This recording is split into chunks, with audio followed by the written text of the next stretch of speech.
Tom Abraham. The ladies really dig these things, if you know what I mean, and I think you do. Well, day 3 of SEC Media Days is here, and Nick Saban is the main attraction, with all due respect to Jimbo Fisher, Mike Leach, and Clark Lee. Poor Clark Lee. He's sharing the morning spotlight with Saban, which means he's basically in a witness protection program. So we've got to predict records for these 4 teams, since that's what we have been doing all week on Unleashed. With Bama, the only way to look at the regular season is who may upset them. I mean, they're going to be double-digit favorites in every game this year, except maybe at Texas A&M. Maybe it'll only be an 8 or a 9-point favorite in that one. Having said that, to predict a second straight unbeaten regular season is very difficult. It just doesn't happen very often. So the inclination is to say 11-1. But which is the one? Could Ole Miss come to Tuscaloosa and finish the job they began in Oxford? Probably not. I'd say the Tide looks to drop the hammer on that one. Miami in the opener? Well, De'Ara King sealed that deal by predicting the Canes would beat Alabama by a lot. At Florida? Maybe, but I don't think so. The toughest one is at A&M, and, well, the Iron Bowl is always the Iron Bowl. So it's 11-1 or 12-0. Vandy is at the other end of that deal. 0 for the SEC. Wins against ETSU and UConn. 2-10. Mississippi State is a bit of a mystery. They started out great last year and then fizzled fast. I think they will struggle this year. 4-8 is the high watermark, and that means beating either NC State or Memphis, and I'm not even sure that happens. As for the Aggies, the quarterback is the big question. I like this team against a weak non-conference schedule. I'm feeling 10-2 for Jimbo this year. Here's an easy prediction. Woody Anderson Ford, it's the only place you need to get your vehicle serviced. Tom Abraham, only on 97.7 The Zone.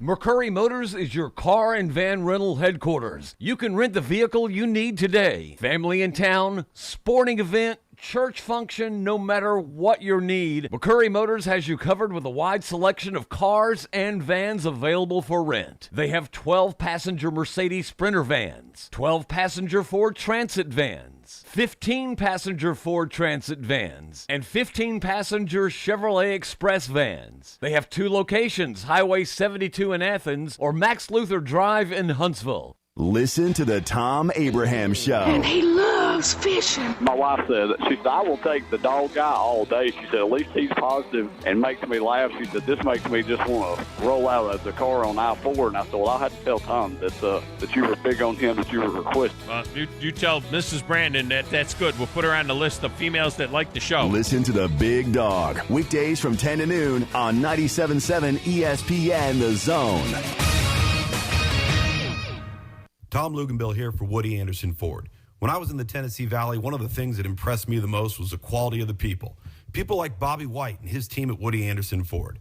And now you can experience the tremendous new service lanes and showroom at Woody Anderson Ford at Jordan and Sparkman, or just stop by for breakfast or lunch at Henry's Mustang Cafe. And in Madison, visit Woody Anderson of Madison on Hughes Road, just south of 72. Like a great college football tradition, always there. Woody Anderson Ford. This is Wes Neighbors talking to Chris Haygood of Bob Wallace Appliance. Chris, what sets you apart from other appliance dealerships? Wes, these appliances are going into the most used room in your house, your kitchen. The way we have these appliances displayed, it's easy for you to visualize how they'll look in your home. Wes, what sets us apart is the people. They're well trained. In fact, they live and breathe these appliances. And if you need service... WZZN, Union Grove, Huntsville, Alabama. Alabama! Your home of the Crimson Tide Sports Network. Good morning. Got a couple of wrecks on the board. One in Madison, Mill Road, west of Sullivan. That one had some injury. It's going to take a few minutes to get it cleared up. And they're working on one northbound on the Parkway just north of Hobbs Island. It should go pretty quick. Popeye's 3-piece snack is only $4.99. 3 pieces of the crispy tender chicken and a buttermilk biscuit at Popeye's, University and Jordan, 72 and Jeff and North Parkway. Captain Nick in the Popeye's Skywatch Traffic Center. From the WZDX Pinpoint Weather Center, I'm Chief Meteorologist Jordan Dressman. Scattered showers and thunderstorms this afternoon across North Alabama, southern Middle Tennessee, but this activity shouldn't be near as widespread as it has been over the last couple of days. With that in mind, I'm actually confident we're going to get to enjoy a little more sunshine compared to what we've seen over the last couple of days, and that should help our temperatures to warm a little more into the low and mid-80s, dropping into the lower 70s through the overnight. I'm Chief Meteorologist Jordan Dressman on your home for ESPN Radio 97.7 ESPN The Zone. Log on today, 97.7ESPN.com.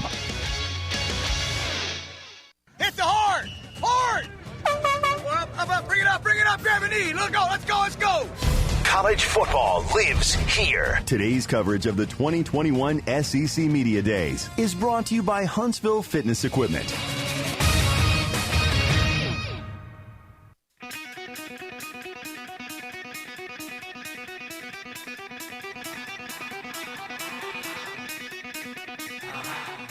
Welcome to Talkin Ball with Scott Theisen and Drew DeArmond. Call into the Neighbors Wealth Management Hotline now, 256-576-4977. That's 256-576-4977. Now, here's Scott and Drew.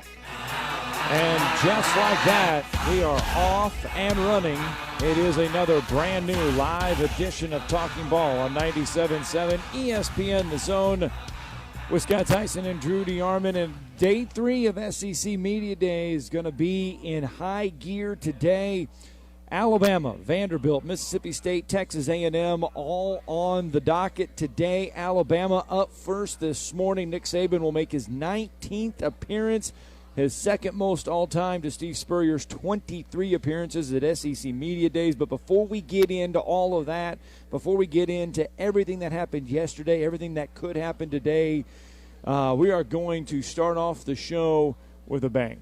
Yes, we are, no doubt. One of the best analysts in the business and a guy that played a long time in the National Football League, 10-plus seasons, a Super Bowl champion, and also a member of the University of Alabama during a key time. I mean, one of the more underrated defenses of all time, 2005, in my opinion.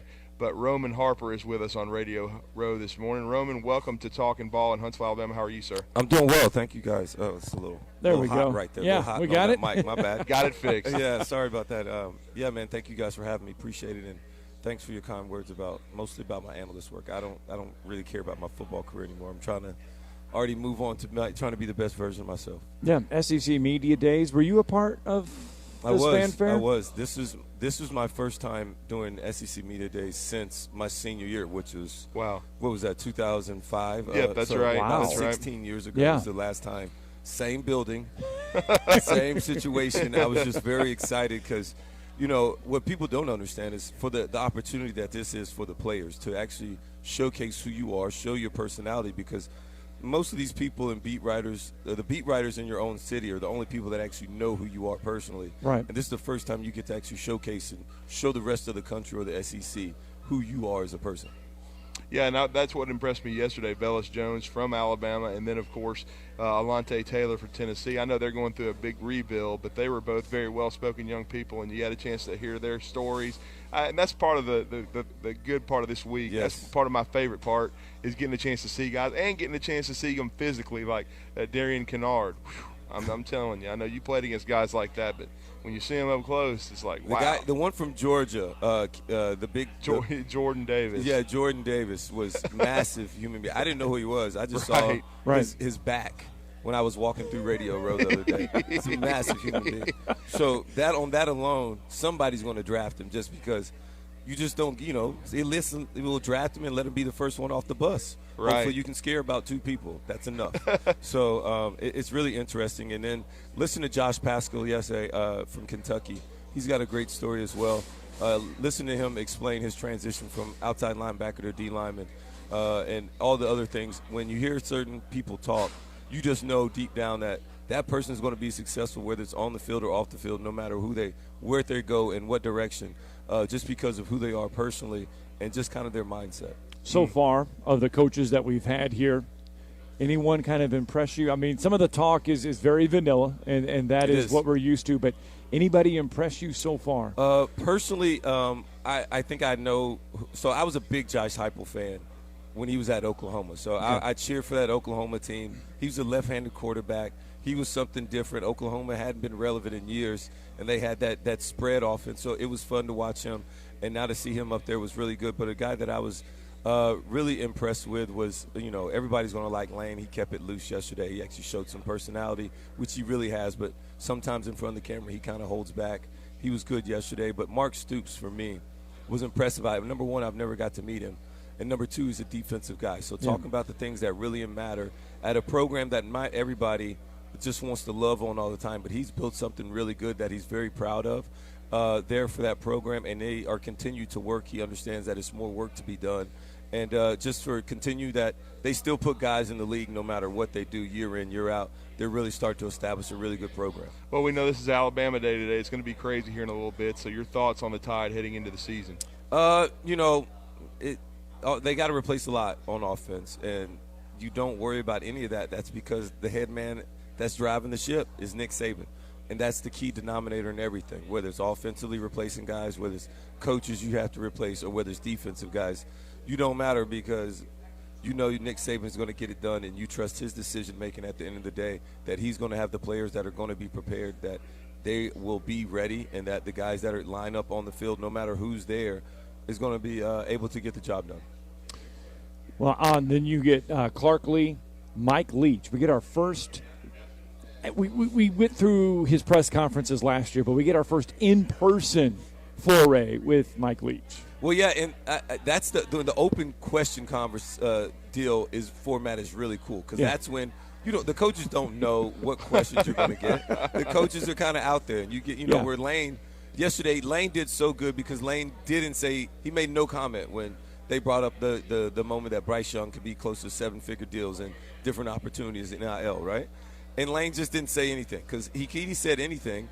Well, those words could be used against him later on down the road. Oh, well, you don't want your own quarterback to get such and such amount of money? Right. Or, oh, you're saying that they should do this. So it's good sometimes not to say anything. He did a great job of that. I don't think Mike Leach will have that same thing. I think he's going to talk.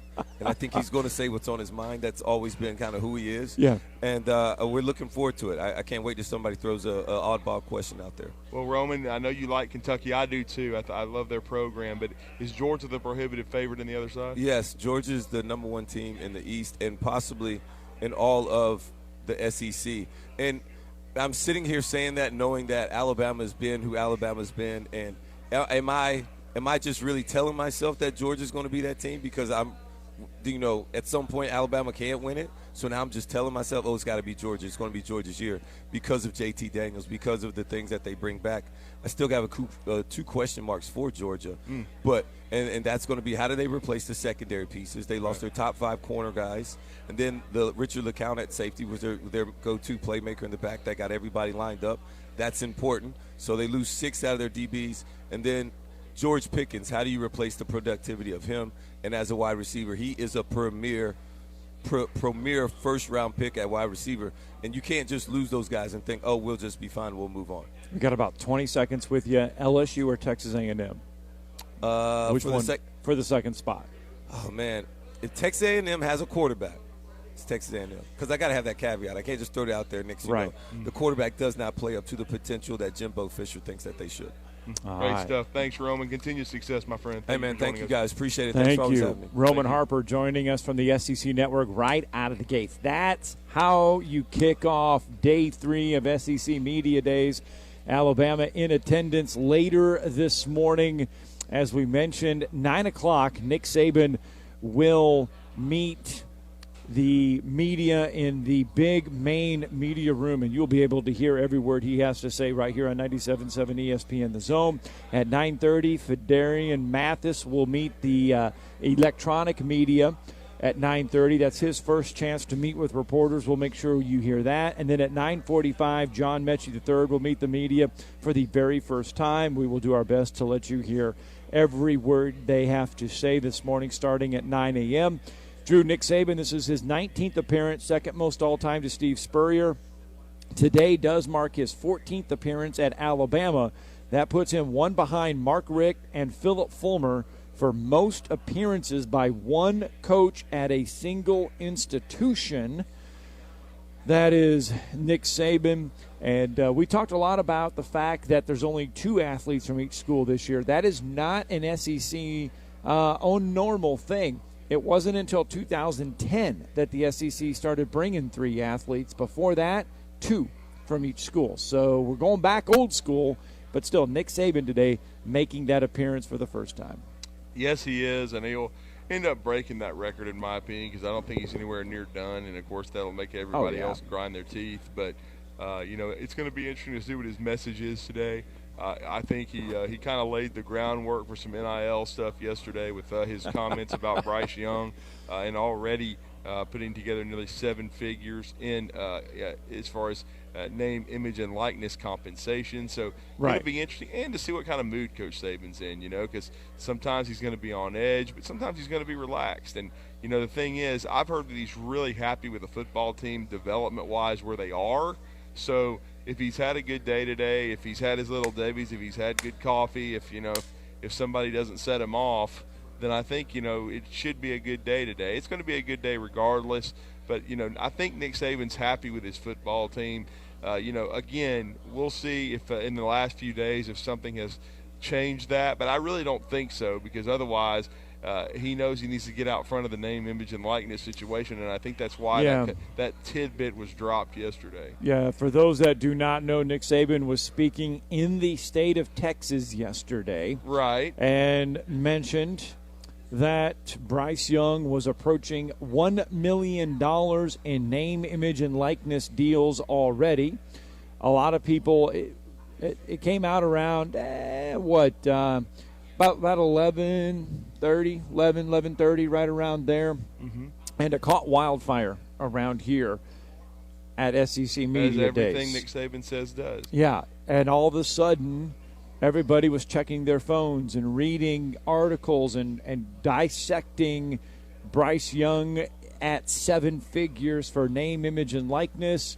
And they were, it even hit Lane. It hit before Lane Kiffin hit the stage yesterday here in Hoover. And here was, as soon as my computer decides to, there we go. Lane Kiffin's response yesterday was this.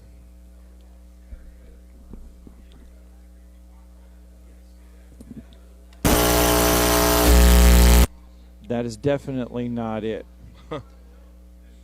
But anyway, I'll get you Lane Kiffin's response. Here we go. See.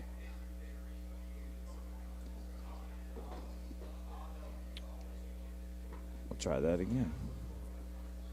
And the potential for other schools, brands to earn players some money.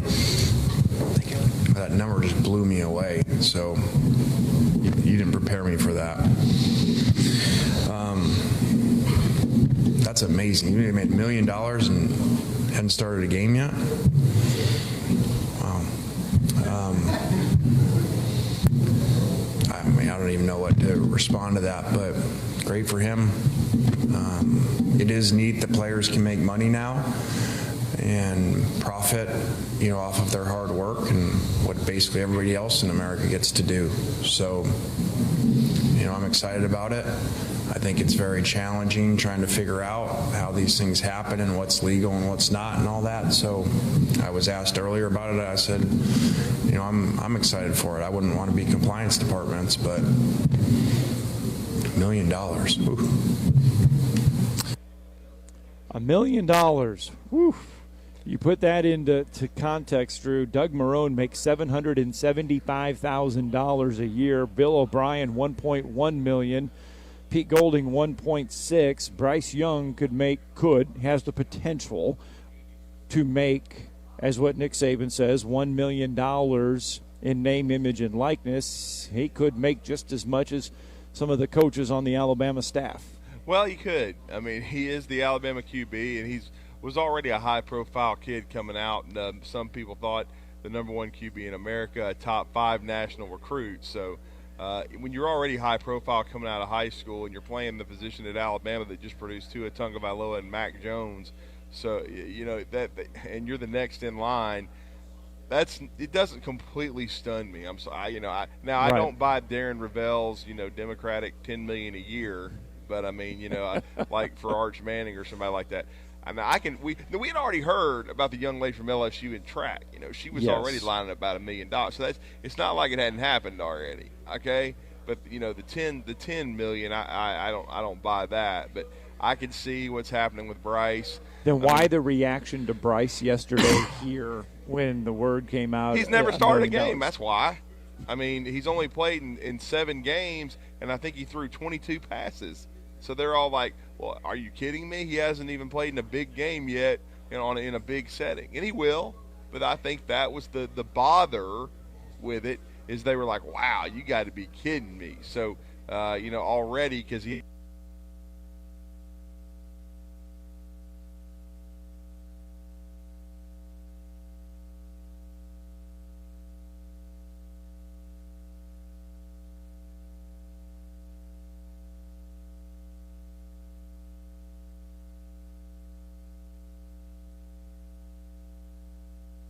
old way of pitching. We're seeing a lot more two-seamer usage and a lot more changeup usage, because lower spin rate on those two pitches equate to a better pitch because it gives you more sink instead of rise at the top of the zone like the high-spin fastballs do.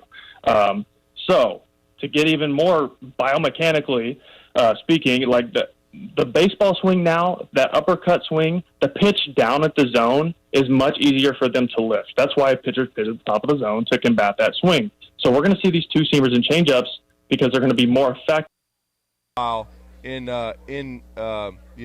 college football. So that's why it doesn't completely stun me. But anyway, I think that another part of the surprise was Nick Saban going on the record and saying it himself, which I don't think anybody thought he would. I don't think anybody – because Nick Saban a lot of people thought that was because he was in Texas and it was a recruiting move. But a lot of people would think Nick Saban, at least for now, would keep that on the down low because, again, think about it. He's never started a game, and you're just throwing it out there that, well, my starting quarterback who's never started before but we think is going to be a great player is already getting $1 million. But as you just answered the question, though, Scott, it's recruiting. Interesting. Because we have had other guests on the show talk about how this would affect recruiting, how coaches would use this to their advantage.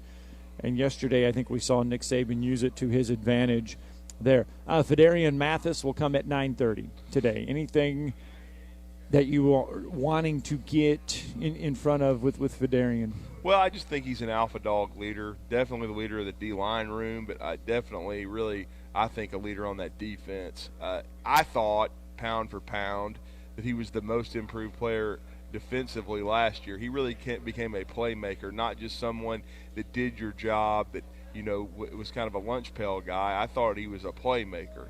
And I think his confidence grew a lot. If you watched him on the sidelines, he was a very demonstrative guy. And I mean, even when the offense was out there, cheering for Najee, cheering for the skill guys. I think he's one of the guys that brings energy to the team as a whole.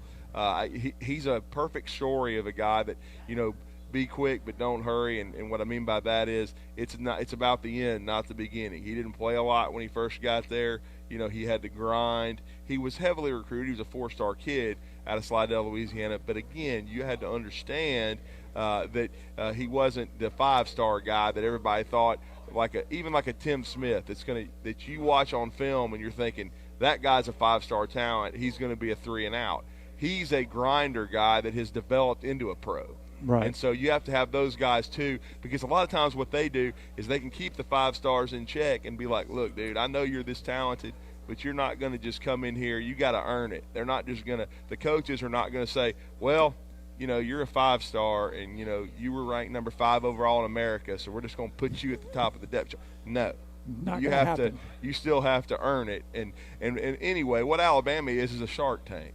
Iron sharpens iron. And then Fedarian Mathis is one of those guys that can kind of relay that message. All right, we got about 30 seconds here. Let's get one quick phone call in really fast. Jeff from the Borough with us on the Neighbors Wealth Management Hotline. Jeff, we got about 30 seconds for you. Oh, hey. I just want to tell y'all a couple quick things.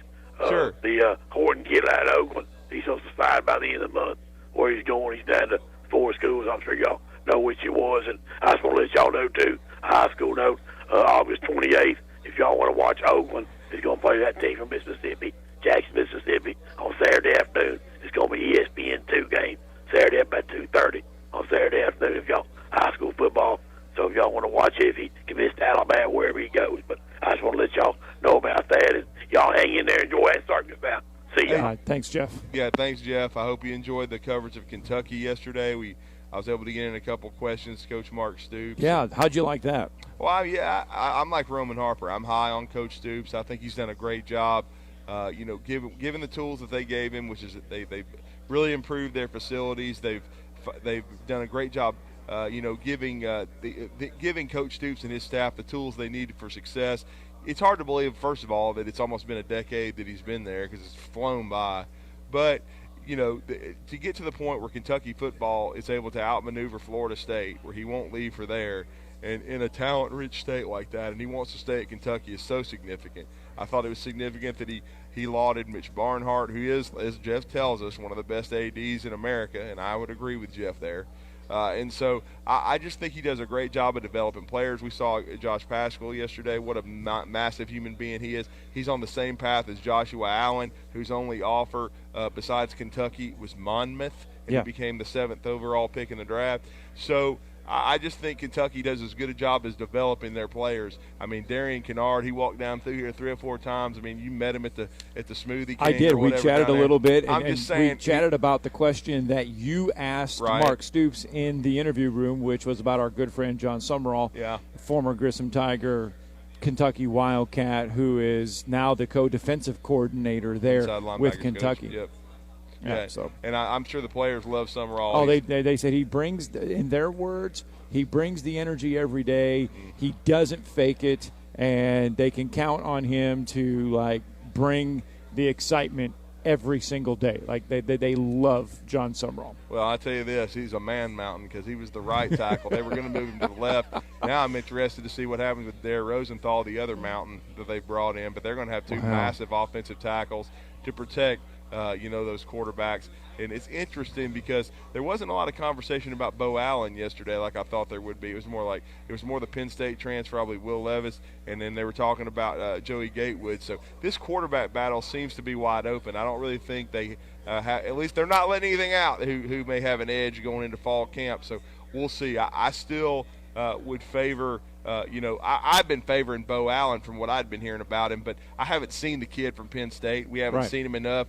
And so really that's what makes Kentucky so polarizing, because they're making offensive changes and you haven't potentially seen the quarterback that you may see in week 1. All right, let's get our first break in of the morning here live from SEC Media Days on our 3rd day. When we come back, we're going to crank it back up from Hoover. Olin Buchanan. You're listening to Talkin Ball on 97.7 ESPN, The Zone. Got a wreck in Madison on Mill west of Sullivan. That one had some injury. May still be working on it for the next few minutes. Northbound on the Parkway north of Hobbs Island should be pretty well wrapped up and out of the way now. Are you over 35 and overweight? Chances are your hormones are keeping you from losing weight. Find out with a free quiz at 2030huntsville.com. Captain Nick in the 72 and Jeff Popeye Skywatch Traffic Center. At Mr. Sparky, we're America's on-time electrician. The electrical panel is the heart of your home's electrical system. Malfunctions can lead to hazards like fire or power outages, leaving your home at risk or in the dark altogether. Fixing it quickly will help keep you and your family safe. So trust our team of electrical experts at Mr. Sparky to get it done right and get it done safely. You don't have to put up with any malarkey. Call 888. Independently owned and operated, licensed in the respective state or county. This is Wes Neighbors talking to Chris Haygood of Bob Wallace Appliance. Chris, what sets you apart from other appliance dealerships? Wes, these appliances are going into the most used room in your house, your kitchen. The way we have these appliances displayed, it's easy for you to visualize how they'll look in your home. Wes, what sets us apart is the people. They're well trained. In fact, they live and breathe these appliances. And if you need service, you'll really appreciate our parts department. Contact Bob Wallace Appliance at 256-533-2121. Sitting here with Ann Adams of Berkshire Hathaway Home Services, Rise Real Estate. Is it a good time to sell your home, Ann? Yes, it is. We have people relocating from all over the country. Why should we choose Rise Real Estate? Well, we've been selling real estate in North Alabama for 36 years and have sold more real estate than any other real estate company, period. Do you help your customers through the entire process? Yes, our agents are with you during the whole process from start to finish, from beginning to end. In your relocation services, you have a whole team. Yes, we have a dedicated relocation department helping customers move seamlessly into the area. Ann Adams has been writing contracts for the last 36 years. She has the experience to help you list and sell your home. downsize your home, or help pick the perfect spot north of Alabama for you to build a future. Call Ann Adams at 256-337-2625 or on the web at www.bhhsriserealestate.com. Contractors and homeowners throughout the Tennessee Valley agree. Valley Equipment Rental is the place to go when you need to get the job done like a pro. Rhyming aside, Valley Equipment has everything you need for your project, from tillers for the garden to aerators for the lawn to stump grinders, augers, and mowers, plus skid steer and mini excavators. Oh, the skid steer and excavators. Valley Equipment is North Alabama's leader in skids and excavators with 25 of each, and they have them in all different sizes. Check them out today on the South Parkway or at valleyequipmentrents.com. Hit the horn! Horn! Up, bring it up, grab a knee. Let's go! College football lives here. Today's coverage of the 2021 SEC Media Days is brought to you by Huntsville Fitness Equipment.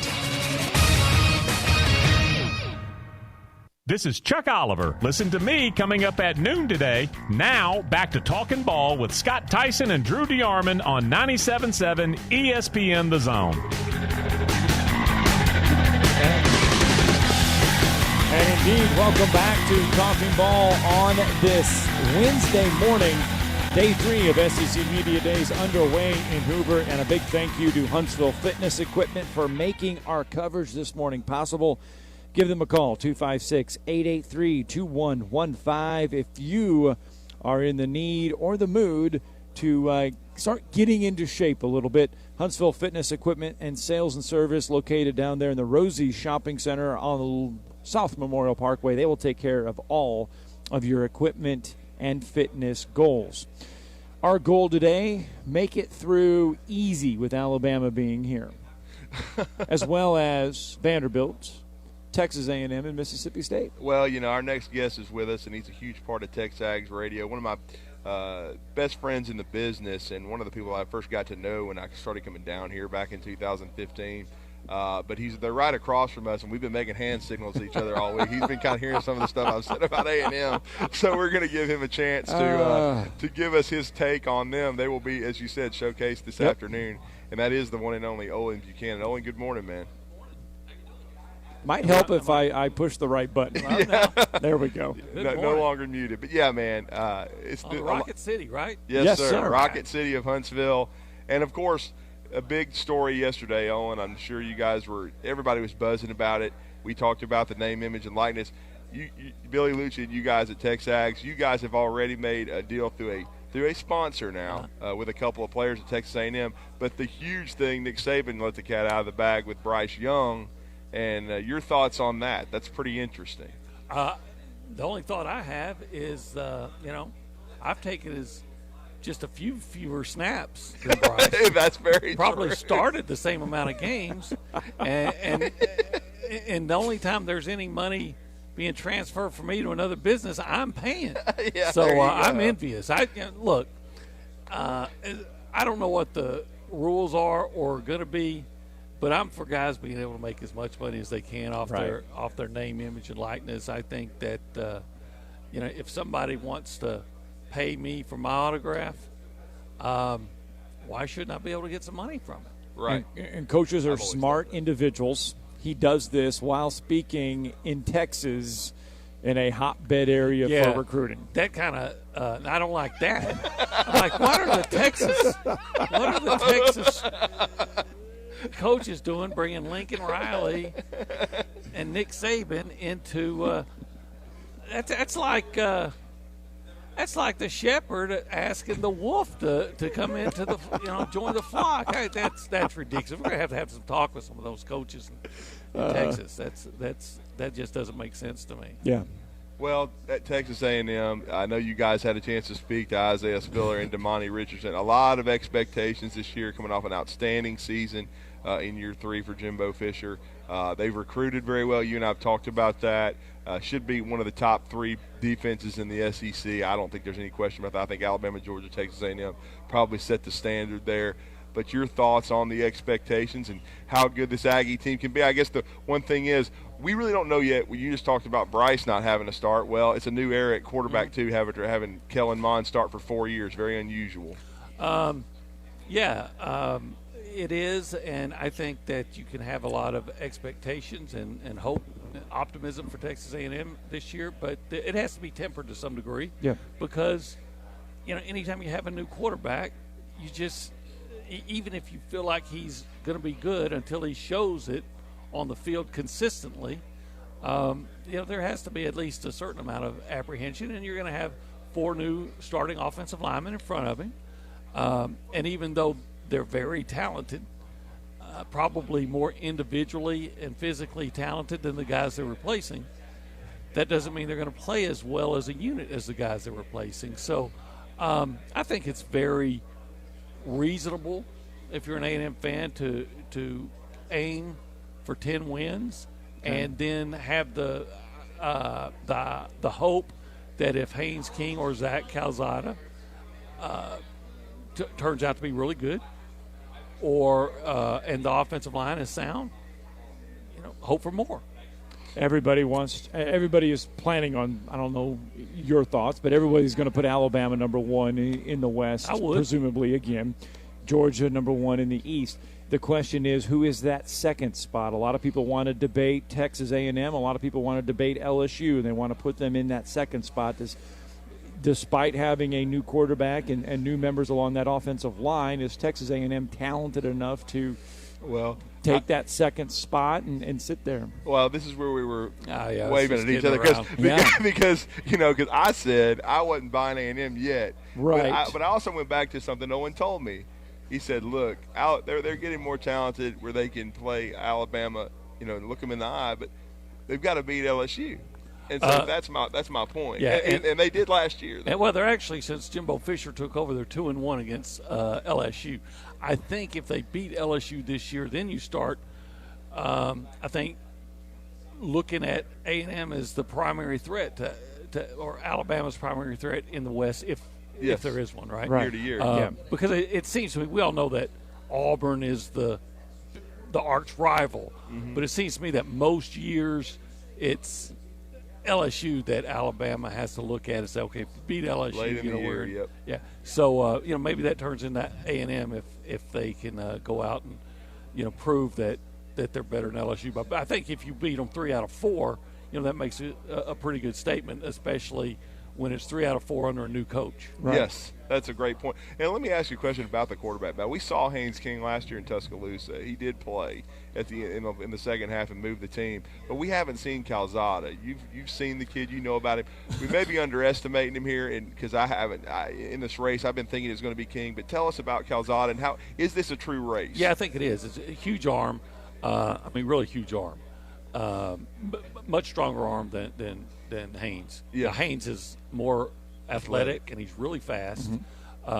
He threw a touchdown pass against South Carolina. Nice throw.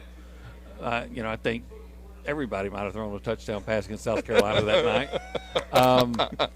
Drew, if you'd been in there, you'd have thrown a touchdown, man. It would have got you $1 million. Oh, wow. It was just that kind of night. I need it. But he looks good.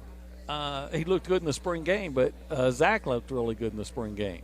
And so coming out of the spring or going into the spring, it's going to be Haynes. It's just a formality.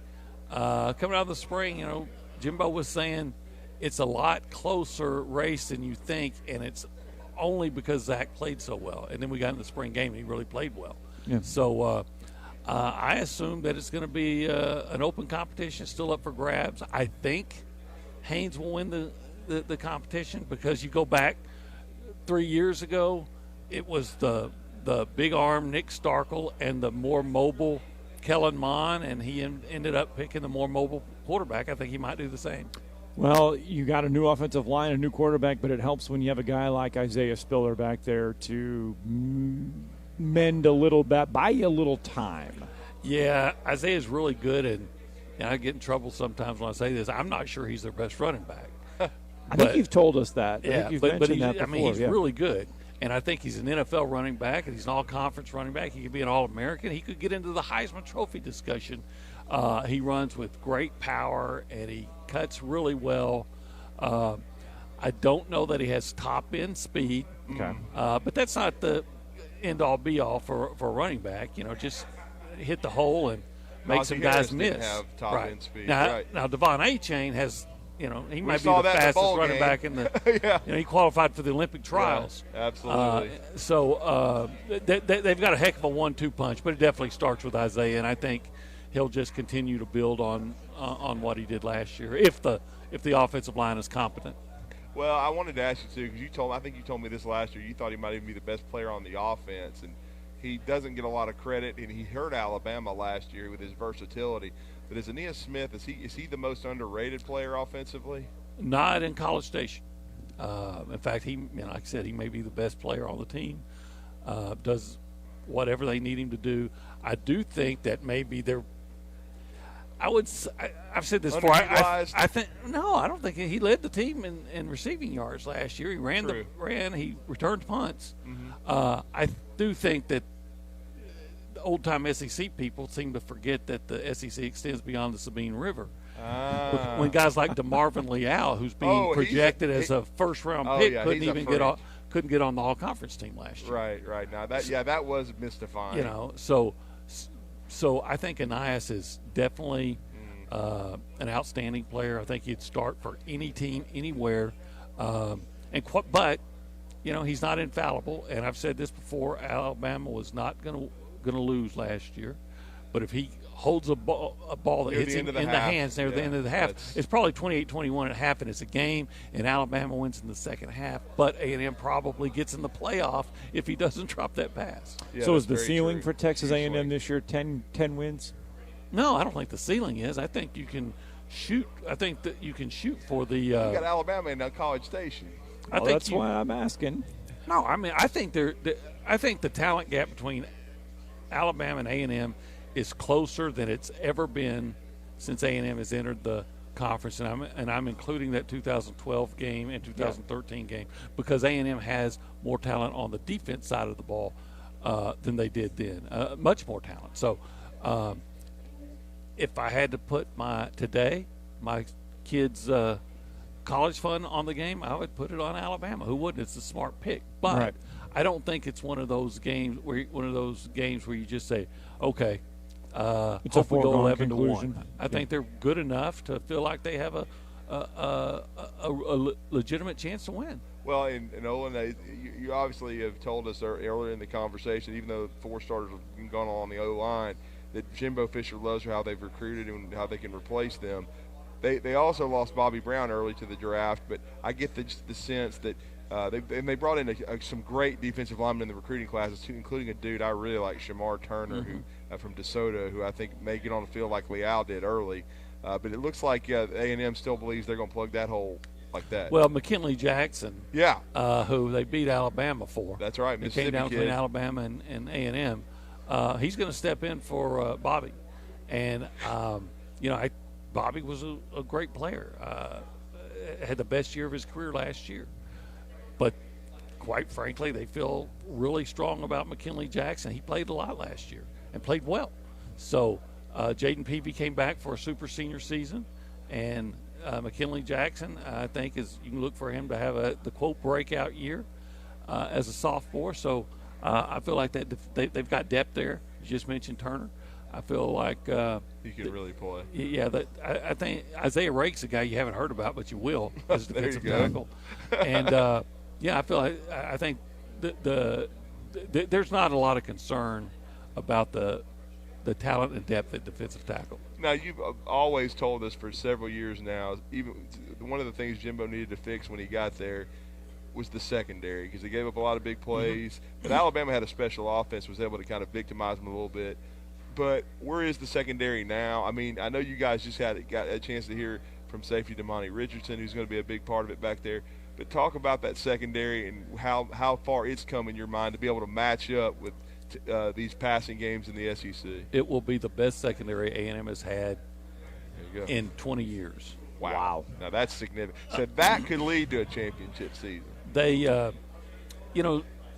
Jalen Jones got beat early by John Mechie on the first touchdown pass, Yep. It was his second collegiate game. If you watched him, like we did, guy got better and better and better, and I think he's maybe not this year, but I think he's a potential All-American.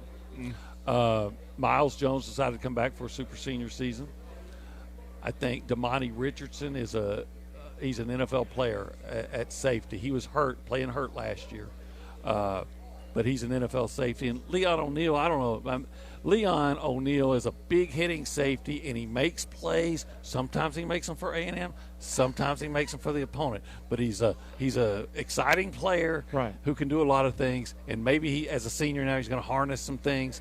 And they got a guy, Antonio Johnson, who is just going to be hard to keep off the field. A big 6'4", big hitting safety that they like to blitz him sometimes because he looks like a defensive end, but he plays in coverage and he makes things happen when he's on the field. So, and there's a lot of other good depth there. So, without a doubt, I think it'll be the best secondary they've had in a long, long time. Olin Buchanan from TexAgs.com joining us here along Radio Row. And we have had, this will be day 3 now. Jimbo Fisher will be later in the afternoon. Nick Saban kicks things off this morning. Day 1 and day 2, any other coach impress you a little bit that you've kind of heard words from along the way? Well, I think we all were entertained by Lane Kiffin yesterday. Yeah. He is definitely a lightning rod for some criticism, but he's also, I guess he's just one of those guys, what do they call it, polarizing? Yeah. I think you either like him or you don't, and I kind of like him. I do wonder if the state of Mississippi is big enough for the personalities of him and Mike Leach. That's going to be interesting over the next few years. But well, your question got the best answer. Because he we gave you credit last night. I thought it was the best answer. Asked him about a running back, and he starts saying, "I can't get past the $1 million that Bryce is getting." So that was, and I couldn't either. So I could understand that. But yeah, Josh Heupel, poor guy, he's facing as big a task as anybody. Kirby Smart, he's confident and he should be, always is. But he's not the most gregarious personality. I think that's fair to say. So when I think about the guys that I heard talk, Stoops is always very matter of fact. The guy that impressed me was Kiffin. He's fun. He's almost like Steve Spurrier. Yeah, a little bit. Yeah. Without I guess. Well, Steve had won so much that he could afford to make some. Well, I guess throw out little salvos. Lane's more deprecating. Right. But then Spurrier would take those little hidden shots at you that I wish if I could do the schedule, I'd play Ole Miss every year. Yeah. Remember he said that, or Free Shoes University. Yeah, love to play Georgia early because they're going to have a couple guys suspended. Yeah. Remember, or you can't spell citrus without UC. All right, all those. Loved it. Well, as we're wrapping up last few minutes with you, Olin. Talk about the schedule for A&M, how it sets up. Certainly getting Alabama at home is an advantage. I guess. I think, A&M has a great game day atmosphere, but if there's any program in the country that's not going to care about a bunch of swaying Aggies going whoop, it's Alabama. That's not going to faze them. But you play your first 5 games. You got Kent State. Kent State. I knew it was something. Auburn has an Akron. Nick Saban's alma mater. Okay, you got Kent State. You've got Colorado on the road. Yeah. I still feel good about that. Yeah, and then, not Bill McCartney's Colorado. Then New Mexico. Arkansas up in Dallas is, for whatever reason. That's always a weird game. Arkansas always plays over its head against A&M. And then Mississippi State, which Aggies know not to ever take Mike Leach lightly. But if A&M plays its game, right, the Aggies very well could be, maybe even should be 5-0 with Alabama coming to town. And like I said, I think A&M has, I think that the talent level is closer, so they're going to have a chance. But I think that A&M has as advantageous a schedule as you could hope to have playing in the SEC West. And I think that having those 5 games, unlike last year playing Alabama in the second game, I think those 5 games will be very beneficial to A&M to get that offensive line and the quarterback to get a little bit of work under the belt. Well, I know you've told us we can tell you like Alabama still and Georgia in the divisions, but I wanted to ask you my final question. For A&M to have a special year and maybe climb that mountain, who is the most indispensable guy offensively and then defensively that they can't lose? Probably. Oh, that's a good question. Well, you got me, man. You made me. When we talked, I had to name the top 3 guys on Alabama's team. That was pretty tough too. Yeah, that is. It's probably tougher for you than anybody. Yeah. The guy they can't lose. Let's see. They like their Anias, I guess. He does so much, and he's so good in the passing game. I mean, I don't know which quarterback you'd say because I don't know who's going to start. Right. Maybe Jalen Weidemeyer. Tight end, we haven't even talked about him. Dynamic player. Could be DeMarvin Leal. I don't know. But that's a good question. Yeah. But I'll go with Anias. Yeah, he does so much. Yeah, and then Leal on defense because he's a potential top 10, top 5 pick. Yeah, we've seen him projected that way, but he's not all conference. Yeah, we understand it. Well, man, we thank you for taking the time, extended conversation. We always love catching up with you on our show during the season, but of course getting FaceTime too. It's great to see you. Well, it's always great to see you guys, and I always enjoy being on the Rocket City. Yeah, Thank yes, you, sir. Thank you. Yes, all right. Olin Buchanan joining us here along Radio Row, Day 3 of SEC Media Days, courtesy of Huntsville Fitness Equipment there in the Rosie Shopping Center along South Memorial Parkway. Let's get a break in. When we come back, we're going to talk college football. We're going to dip into the Big Ten because they did release their order of finish already, so we'll go over that. And we'll continue to set the stage for Alabama. Nick Saban, Fedarian Mathis, and John Mechie III all set to arrive very soon. You're listening to Talkin Ball on 97.7 ESPN, The Zone. They have cleared that wreck on the Parkway northbound north of Hobbs Island. It was a no injury. Got one working in Madison on Mill Road west of Sullivan, though. That one had some injury, so it's going to take a few more minutes for it to be completely clear. Expert heart care backed by advanced technology. When you need cardiac care, you need the heart doctor. Dr. Randall Burns and the team at Huntsville Heart Specialist. Captain Nick in the Jordan Lane Popeye Skywatch Traffic Center. Problem. You want to get in shape, but packing a bag, getting gas, and driving to a gym is an expensive hassle. Solution? See Huntsville Fitness Equipment and build your own gym. That's right. Huntsville Fitness Equipment has commercial-grade equipment at home-grade prices. They'll deliver and set it up and save you up to $500 over the competition. And with brand names like Power Plate, Life Fitness, Hoist, and Bodycraft, you'll have quality equipment that lasts. Financing is available. Quality's guaranteed. Huntsville Fitness Equipment, 7540 South Memorial Parkway or fitnesszone.com. Guys, when we were 20, we never had to worry about spontaneity. And now that we've gotten older, spontaneity has been replaced with pills and injections. We're just trying to keep that intimacy, but it's taken away from spontaneity. At Advanced Life Clinic, we now offer GainsWave, which uses sound waves to non-invasively treat this issue with no need for pills or injections. Just give us a call, 256-888-9367, or check us out online, advancedlifeclinic.com. Hometown Lenders was founded right here in North Alabama on old school principles. We like to call them the 4 Ps. The best products, the best processes, competitive pricing, and of course, the best people. It's why we're one of America's fastest growing mortgage lenders. We're now adding a 5th P, the Hometown Promise. If we don't close on time, you don't pay a dime.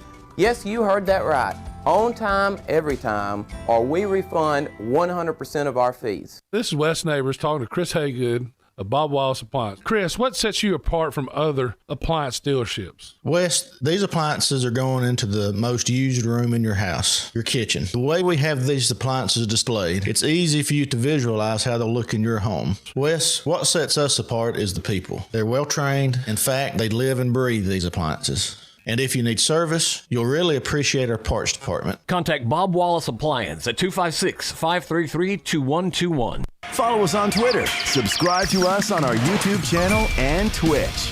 Just search 97.7 ESPN. We are 97.7 ESPN, The Zone. Hit the hard! Hard! Up, bring it up, grab a knee. Let's go. College football lives here. Today's coverage of the 2021 SEC Media Days is brought to you by Huntsville Fitness Equipment.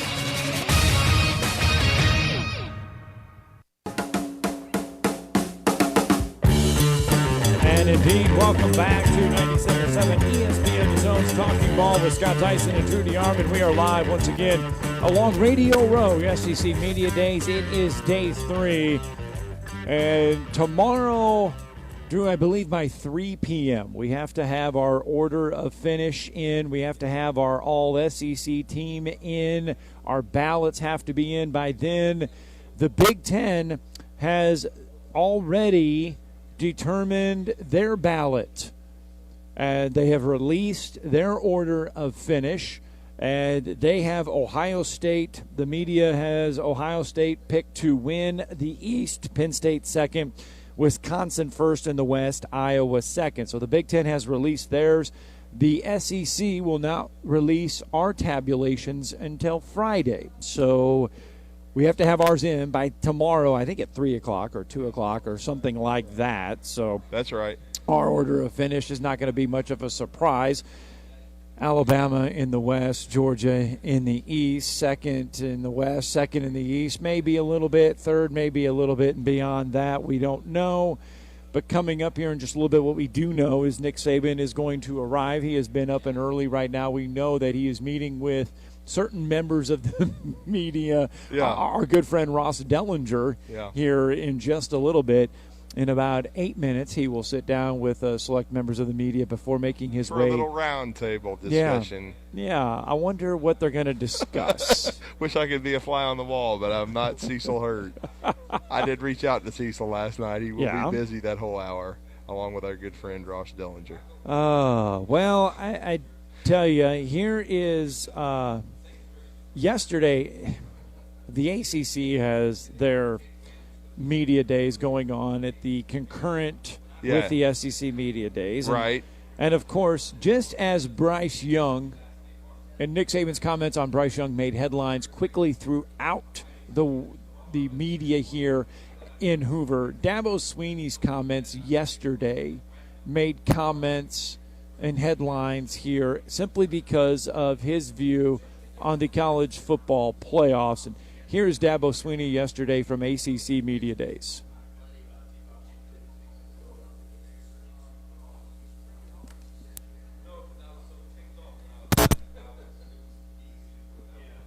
So it's not about that.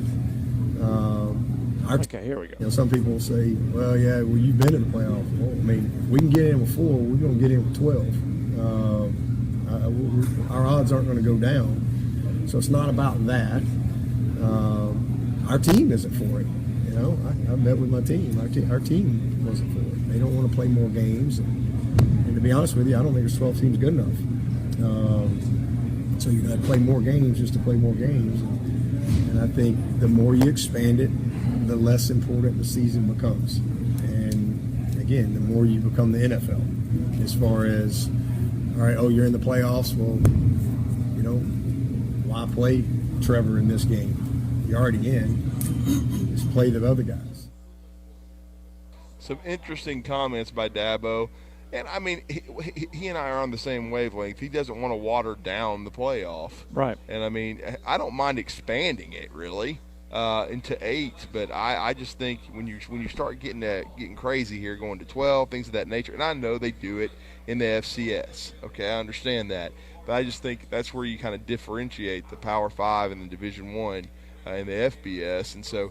And of course, all coaches are going to talk about the bowl games because it does give teams a chance to win their last game, get positive momentum in recruiting, and of course, job security. But still, it's going to be interesting. And maybe this 12-team playoff will work. I'm skeptical. I just don't want to, water it down and have a lot of, one-sided contests because I don't believe it's going to be like an NCAA basketball tournament situation where you could have a lot of upsets. All right, Nick Saban will meet the media here at 9 a.m.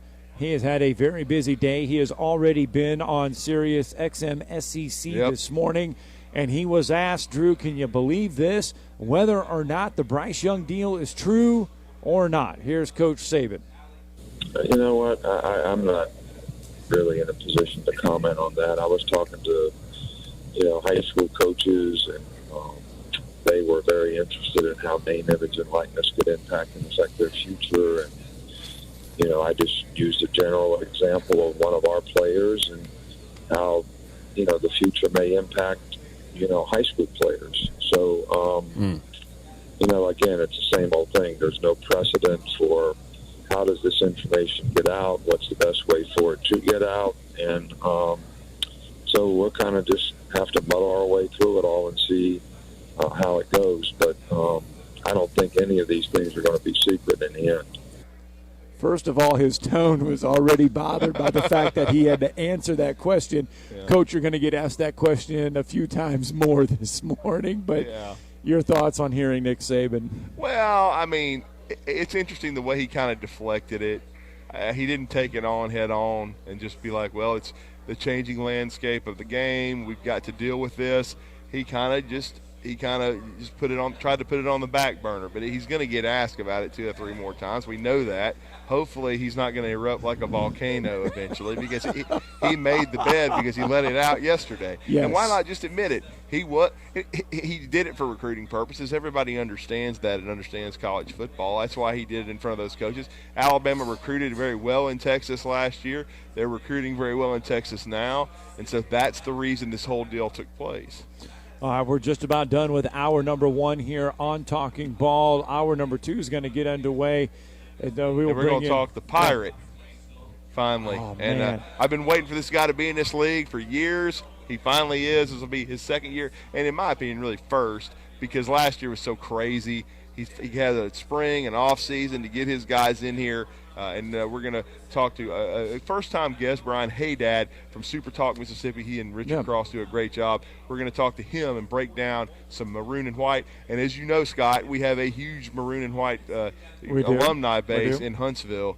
And so, in fact, where we work, pretty much 75 to 80% of said architects are Mississippi State grads. So we're definitely going to break down some maroon and white. Well, Mike Leach will hit the stage. We got a little bit of time before he comes in, 1:30. Yeah. Because we haven't even mentioned right after lunch, man. Well, we haven't even mentioned the fact that Clark Lee and Vanderbilt are here at 10:30 this morning because we've been consumed. You get the unenviable task of following Nick Saban and everybody. But at least there'll still be people here. Yep. All right, guys, that is hour number 1 of Talking Ball. It is in the books. Hour number 2 is going to get underway. The one big difference between this year and years past, we don't have to look at the fans in the lobby when Nick Saban comes in. No, they're outside. They're outside. That's where they should be. All right, Talking Ball hour 2 begins after this.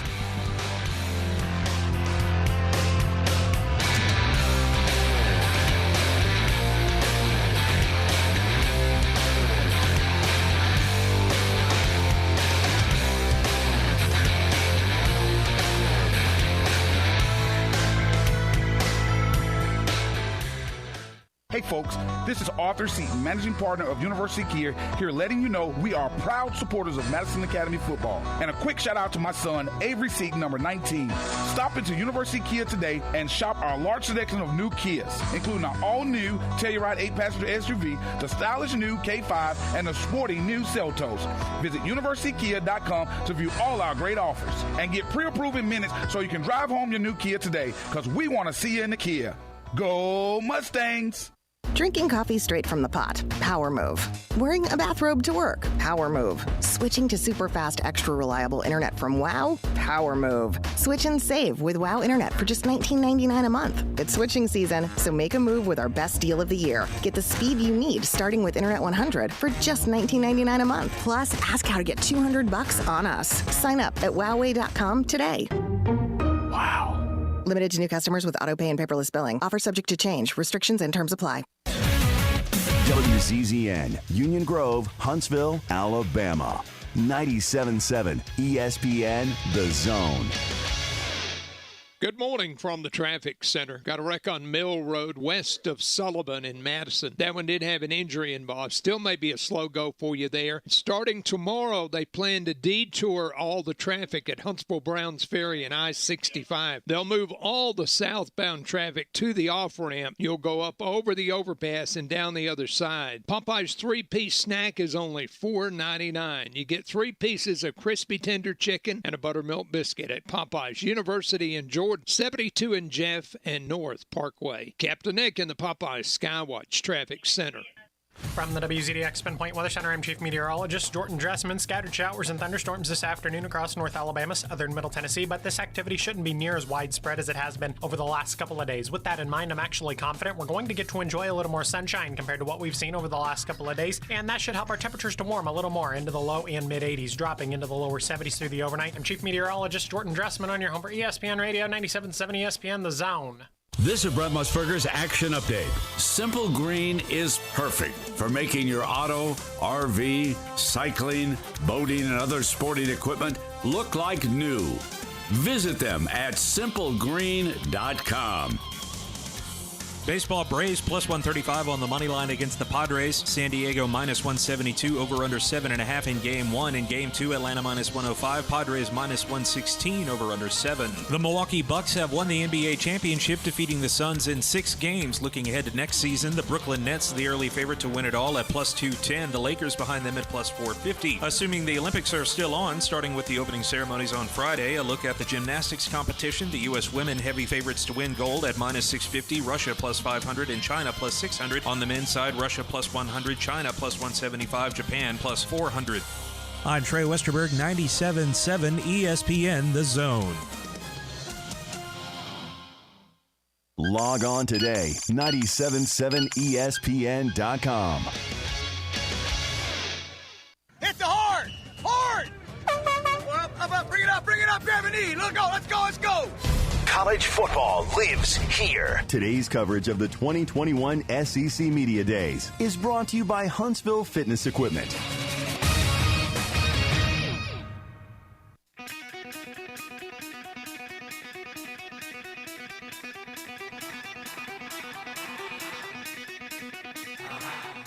Welcome to Talkin Ball with Scott Tyson and Drew DeArmond. Call into the Neighbors Wealth Management Hotline now, 256-576-4977. That's 256-576-4977. Now, here's Scott and Drew. We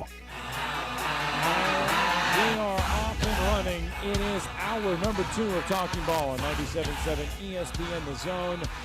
Of course, today's coverage brought to you by Huntsville Fitness Equipment, serving Huntsville since 2004. Huntsville Fitness Equipment, your fitness superstore. They carry everything you can imagine for your personal home gym or commercial equipment for local and clubhouse gyms. Their highly skilled and trained staff can assist you with equipment sales, repair, and maintenance. Nothing is out of reach. They will guide you every step of the way when building the perfect gym. Greg Weber, go see Greg Weber. He's been in the fitness industry since 1980. He's positive they will meet and exceed your expectations. That's Huntsville Fitness Equipment in the Rosie Shopping Center down there on South Memorial Parkway. And, Drew, you have been waiting for this for 2 years because last year we were supposed to be in Atlanta. You would have gotten to interact with Mississippi State head coach Mike Leach. You had to wait a year. Today you finally get to interact with head coach Mike Leach as Mississippi State. I'm looking out the lobby now, and Alabama arriving, coming through the lobby, and the media is out there in throngs. But Mike Leach, 1:30 today. That is what you're waiting for besides Nick Saban. Oh, yeah, no question about it. I'm looking forward to hearing from Coach Leach. I know, they're not going to be picked high in the division, in my opinion, probably around 5th or 6th. But I still think they're polarizing. I want to see the kind of progress they make in year 2. They made waves even with the bumpy first year. But as Coach Leach always says, the first year everywhere he's gone, it's been that way.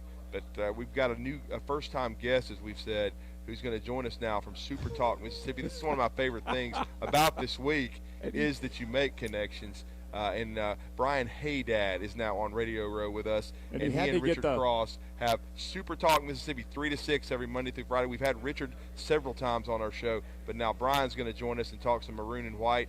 And of course, they're still reveling in an unbelievable run to win a baseball national title. But now, year 2 under Mike Leach. Brian, how are you? I'm doing good. You had to get the phone out there. Yeah, I saw that. Nick Saban sitting down there entering the building. Just going to tweet, hey, who do you think that is? with the entourage like that. Well, we missed the Roll Tides when he walks into the building because it's with, weird, with, right? with no fans in the lobby. There should be a roar from the crowd. I miss Ringhead guy. Yeah. Yes, I miss him, but and I'm sure he's Bryant out there. twins. If you're listening, buddy, we miss you. Yeah. Absolutely. And Brian, really interesting year 2 under Mike Leach. First of all, let's take a look back at year 1. That first ball game against LSU, they ambushed. Started great. The Bayou Bengals.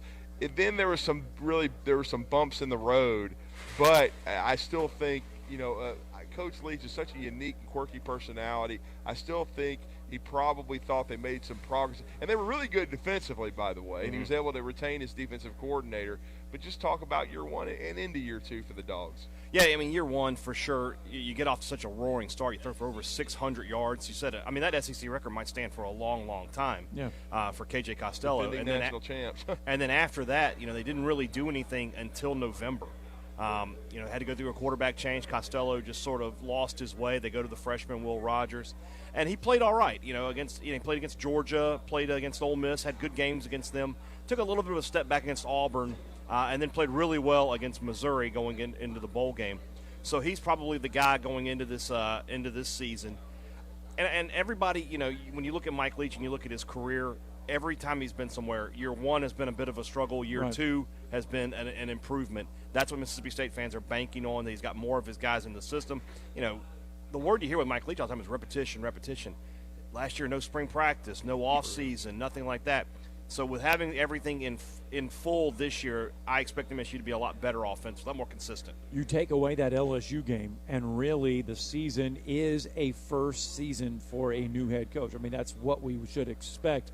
The problem is LSU was so bad defensively that it did give a little false hope to what Mike Leach might do for 10 SEC games in his first year. It almost would have been better for Mike Leach to have not won that game. Yes, just that's in terms what I of, was. It set an unfair expectation level. Everybody, I mean, I'll be one among them. I thought, well, maybe this is going to be a little easier than we all thought it was going to be. And then you go play Arkansas, and they're dropping guys into coverage, and the windows aren't there anymore. So, for Mississippi State, that's going to be the key is how do they attack zone defenses this year. They flummoxed them last year. They couldn't do anything against them. And then the offensive line last year was bad. I mean, so many times guys were only rushing 3 and still were able to get pressure. 5-on-3, you have to win that every time. You can't. There's no excuse for it. If State's not better up front this year, they can have all the receivers and quarterbacks they want. It won't make a difference.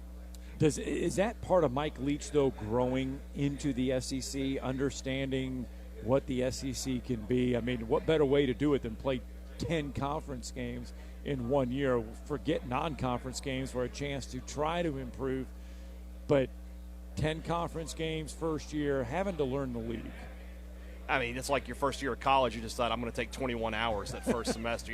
Maybe ease into it with like 15 and sort of go from there. Yeah, and we talked to Cole Kubelik yesterday, and he made a really good point about State and in the offensive line. And, the hallmark of that system is those wide splits, 3 feet splits. And when you have SEC defensive linemen who are as fast as running backs in some leagues, you're at a disadvantage with that. So how the offensive line adjusts to the SEC in season 2, that's going to tell the tale from Mike Leach in this year. If they're not any better, State won't be any better.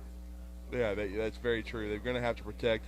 What kind of progress can we expect, though, from Will Rogers? He did show potential, as you mentioned. Yeah, I think he's going to be good. If he's the starting quarterback, and that's not set in stone, but if he is, I mean, a Mike Leach quarterback, what's my baseline expectation? 3,500 to 4,000 yards? 25 to 35 touchdowns, and then keep the interceptions, to a minimum. He was a lot better, like I said, towards the end of the season. People forget Ole Miss won the Egg Bowl, but Will Rogers set a single-game passing record in that game against Corral. He threw for 440 yards against the Rebels. He was really good against Georgia. So if he's smart with the football and doesn't turn it over, obviously the opportunity is going to be there. State's going to throw 40, 50 times a game. So he has a chance to, completely rewrite the MSU passing book. And right now it's just all Dak Prescott. By the end of the season, it could be all Will Rogers. Wow. A lot of people to throw the ball to, though, this year. I mean, he's got some options, Yeah. and Jaden Wally's obviously chief among them. I had him on my All-SEC ballot as second team yesterday. He had 716 yards receiving last year, but only really played in the final 5 or 6 games. He's a guy that, again, and it's weird talking about Mississippi State like this, but should be in line to catch 75, 80 passes this year. Should be around 1,200, 1,300 yards. Those would all be school records if they happened.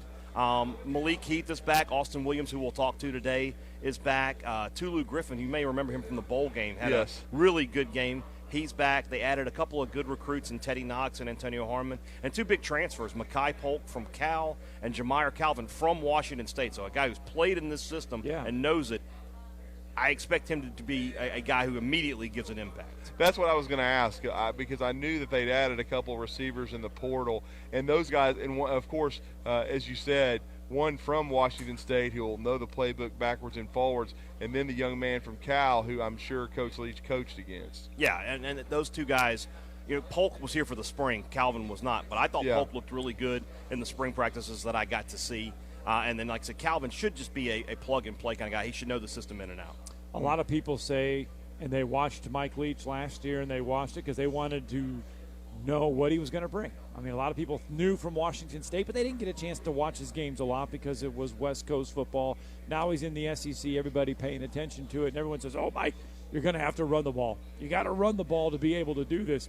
Are they going to run it anymore this year?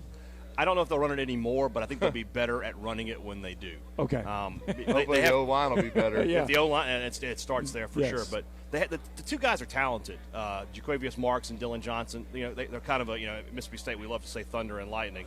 But they're a little bit of that. Marks is more of a scat back. Johnson's more of a between the tackles kind of guy. They're talented guys. If they can get some blocking up front, they can be effective. If you saw State's last 2 games against Missouri and against Tulsa in the bowl game, they were able to run the football in those games, and that's what opened some other things up for them. You bring up that Tulsa bowl game. Is there anything? I mean, it wasn't a good image to end the year, I don't think. Yeah. No, and is there going to be discipline from that? A lot of people have been asking that. Nothing's been said about that. I would not be surprised if game 1, some guys are suspended for that. But beyond that, no, I don't think it's going to happen. We're talking to Brian Haydad, co-host of Super Talk Mississippi with Richard Cross, 3 to 6, Monday through Friday in the Magnolia State. Well, I wanted to ask you, too, about this defense. It was kind of under the radar last year. Everybody was wanting to see what Leach would do offensively, but he hired Zach Arnett from Navy, and they had a really good year. Some losses, though, on that side of the ball, but what's the outlook in your mind defensively? I like Zach Arnett. Really good coach. Very honest coach. He tells you what's on his mind. It's usually not good. That's where the talent is for Mississippi State, especially on the back half of the defense. Martin Emerson and Emmanuel Forbes are 2 of the best cornerbacks in the league. Aaron Brule, who will be here today, great linebacker. They've got some depth up front. They added a couple of good transfers there. Randy Charlton from UCF at defensive end. Jalen Green, who's a former 5-star guy, coming in from Texas to play safety. And that system at 3-3-5, it was a huge surprise. I thought State was going to be bad defensively last year. Right. They were actually really good, and good enough to win a lot more games than they did. I think they're going to be better this year. I think Arnett's an up-and-coming young coach who will probably be a head coach in this league at some point. He just gets it. I think he's a smart guy, recruits well, his system works, and I think defensively State, I don't know that it'll carry them this year, but it is going to be a big plus for them. Well, and one of my favorite guys all time, because I knew him during the recruiting process in high school, and we got a chance to talk to him 2 years ago, one-on-one. We didn't have media days last year. He was very productive, though, throughout his career, and now being an Atlanta Falcon. Talk about who will take the place of Errol Thompson, because he was I still don't think people understand how good he was. Yeah. I mean, in Alabama and Auburn just missed the boat. Errol Thompson was not only a good player, but like you said, a really good guy. He'll be, if his pro football career doesn't work out for him, he'll be a success in whatever he does. Probably going to be a guy named Nathaniel Watson to start off. He's the guy who got into the game. If you remember the last home game of the year, Errol got knocked out of the game on a targeting call, I think the second play. Oh, yeah. Great targeting call, Right, yeah, it was obviously targeting. Don't let me talk bad about the officials. But Watson is a big kid from Alabama. Yes. Big athletic kid. He's sort of. I'm not going to say he's the next, but Sort of reminds you a little bit of Bernard McKinney in the way that he's just such a great athlete playing linebacker. Brule is definitely the leader of the linebacker group, and probably the leader of the defense as well. He's a really talented player. That's an NFL guy in my opinion. Louisiana Tech, NC State, and Memphis. In Memphis, the first That's 3 not an games easy for beginning. Mississippi State. No. Yeah. As group of 5 schools go, Louisiana Tech and Memphis, and at Memphis, like you said, those are tough tests. NC State is a good football team. They're coming to Starkville. You're going to know a lot. I mean, you're basically going to know because the 4th game is LSU. Yes, it is. And you're going to know before we get to October what Mississippi State is. If they're 4-0, all of a sudden you're like, wow, this team, okay, they figured it out. They're 0-4. Well, is Mike Leach going to work out? So I think they'll be somewhere in the middle of that. I think they could probably be 3-1, maybe after 2-2. LSU, it's Texas A&M before the bye week, and then it's Alabama. And so I mean, it's just the middle of the season is not the best for Mississippi State, but they have a chance to start strong and finish strong. And Brian, I know as we last couple of minutes with you, you've watched this team in spring. You've analyzed the schedule. What is the ceiling for this team and the floor, kind of? The ceiling, and that's everything goes right for Mississippi State. They avoid injuries, and the offense improves the way you think, is around 8 or 9. The floor, if it doesn't get any better on the offensive line, you're back to winning 4 games, 5 games, something like that. I think this is a 7-win team. On my ballot, they're 6th in the West. Yeah. I think they're 7-5, lose to Alabama, A&M, probably LSU, Auburn, and then one more, maybe Kentucky. I don't know. Just win the Egg Bowl and he's okay, right? Well, I mean, win that Egg Bowl and if you go 11-1 and lose the Egg Bowl, it'll probably be just fine. 7-5, they'll win the Egg Bowl. That's a fantastic year too for Mike Leach, and you're building for success in the future. Yeah, no doubt. And I'll be remiss if I didn't ask you, how has it been seeing what I thought was one of the 2 best programs ever in college baseball to not win it, finally climb the mountain? It's been something, as you can imagine. Being in Starkville these past few weeks, the party has not stopped at any point, so and probably won't until next June. Well, and and Christian McLeod is from our backyard. Oh, so yeah. We had him on the show, and we're really happy for him. Good kid. He struggled late, which I hated, but he still went in the 5th round. We're really happy for his opportunity. He'll be a good pro. Yeah, no doubt. Thank you, Brian. Really absolutely. Thank you so Appreciate much. it. All right. Good stuff there. Good insight on Mississippi State Bulldogs. Mike Leach getting ready for his 2nd year there in Starkville. 7-5, win the Egg Bowl. Quality year for Mississippi State and Mike Leach if they can get to 7 wins. Yep, no doubt. I mean, we'll see. I do think they're going to have a lot go right. Okay. They're going to have to stay healthy. Rogers is going to have to be the real deal. The O-line is the biggest key. They've got to be able to block and keep guys off of him, run it a little bit. But because last year they couldn't run it all, they couldn't block, and so as you heard Brian say, everybody zoned them, and they couldn't, and so they had a hard time even making first downs in that offense. So they had trouble scoring points till later in the season. But again, and if they can plug those holes offensively. Defensively, pardon me. Defensively, especially with the loss of E. Thompson, if Nathaniel Watson is ready to go, perhaps they overachieve defensively again. And then the only question is with Arnett, he flirted with Texas and some other places. He may be a guy that's on the move because Manny Diaz was there at one time, if you remember. Yes. And Todd Grantham. So they've had a hard time holding on to elite DCs, but certainly right now they have him, and I think that'll they're going to be confident defensively after the success they had last year. And so we'll see if Leach can get that offense rolling, because if he can, they can be a pain in the ass 8-4 type football team. All right, let's get a break in. When we come back, we're going to continue day 3 from SEC Media Days. We'll continue the talk to get you ready for Alabama. Nick Saban, Fedarian Mathis, and John Mechie III, plus Mississippi State, Vanderbilt, and Texas A&M. Will continue to preview the 4 and look back at what happened yesterday on day 2.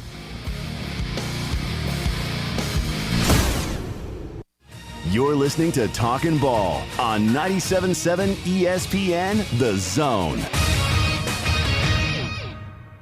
Still may be trying to wrap up a wreck in Madison on Mill Road west of Sullivan. That's been our only working accident. It was an injury type. You be careful on your trip in. You're definitely going to be in bumper-to-bumper traffic all across the valley. The Somnodent from Dr. Sandman is an easy-to-use oral device. Insurance approved for sleep apnea and for snoring. 350-CARE or RandallSandlin.com. Captain Nick in the North Parkway Popeyes Skywatch Traffic Center. At Mr. Sparky, we're America's on-time electrician. Do you value professionalism and punctuality? Want to learn from and work with the best pros in the electrical industry? Then you're just who we're looking for. Mr. Sparky is seeking hardworking, committed, and trustworthy individuals. With industry-leading salaries, benefits, and growth potential, we also provide ongoing training. So come join our team at Mr. Sparky. You don't have to put up with any malarkey. Call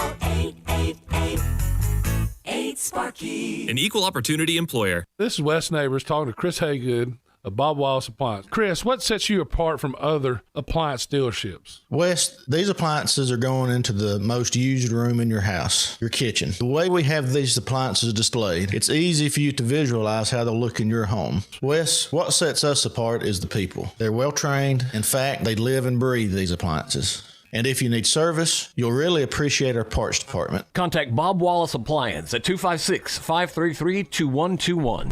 I'm attorney Gary Lackey. You know, you'll hear people say we're like a family, but here at the Lackey Law Firm, that's really true, not just a saying. I'm Justin Lackey. With my father and my sister, we have a special connection to each other. I'm Jennifer Lackey. At the Lackey Law Firm, when we take on your case, you become part of our family. You really do. And we'll always do whatever it takes to get everything you deserve. If you're injured, you worry about getting well, not about paperwork or insurance companies or figuring out how to get to your lawyer's office. I'll come to you. We worry about your case so you don't have to. When you've been injured, we know that your case is probably the biggest thing going on in your life. More important than almost anything else. And it's important to us too, for one simple reason. Family takes care of each other, and at the Lackey Law Firm, we'll take care of you. The Lackey Law Firm. The Lackey Law Family. 1-800-4-RIGHTS. No representation is made that the quality of the legal services to be performed is greater than the quality of legal services performed by other lawyers.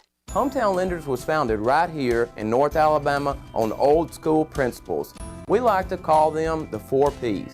The best products, the best processes, competitive pricing, and of course, the best people. It's why we're one of America's fastest growing mortgage lenders. We're now adding a 5th P, the Hometown Promise. If we don't close on time, you don't pay a dime. Yes, you heard that right. On time, every time, or we refund 100% of our fees. When I chose a garage door company, I did my homework. I needed Precision Overhead Garage Door Service. They have a 5-star Google rating. I checked their reviews and liked what their customers had to say. Precision Overhead Garage Door has lifetime warranty packages. Same-day service if I call before 2 p.m. If they can't make it the same day, my service call fee the next day is waived. They did a 25-point safety inspection on the door and operator. Now that's peace of mind. Residential, commercial, and gate services. Precision Overhead Garage Door Service. Call 256-400-4500. Chad, cue the cheesy Italian music.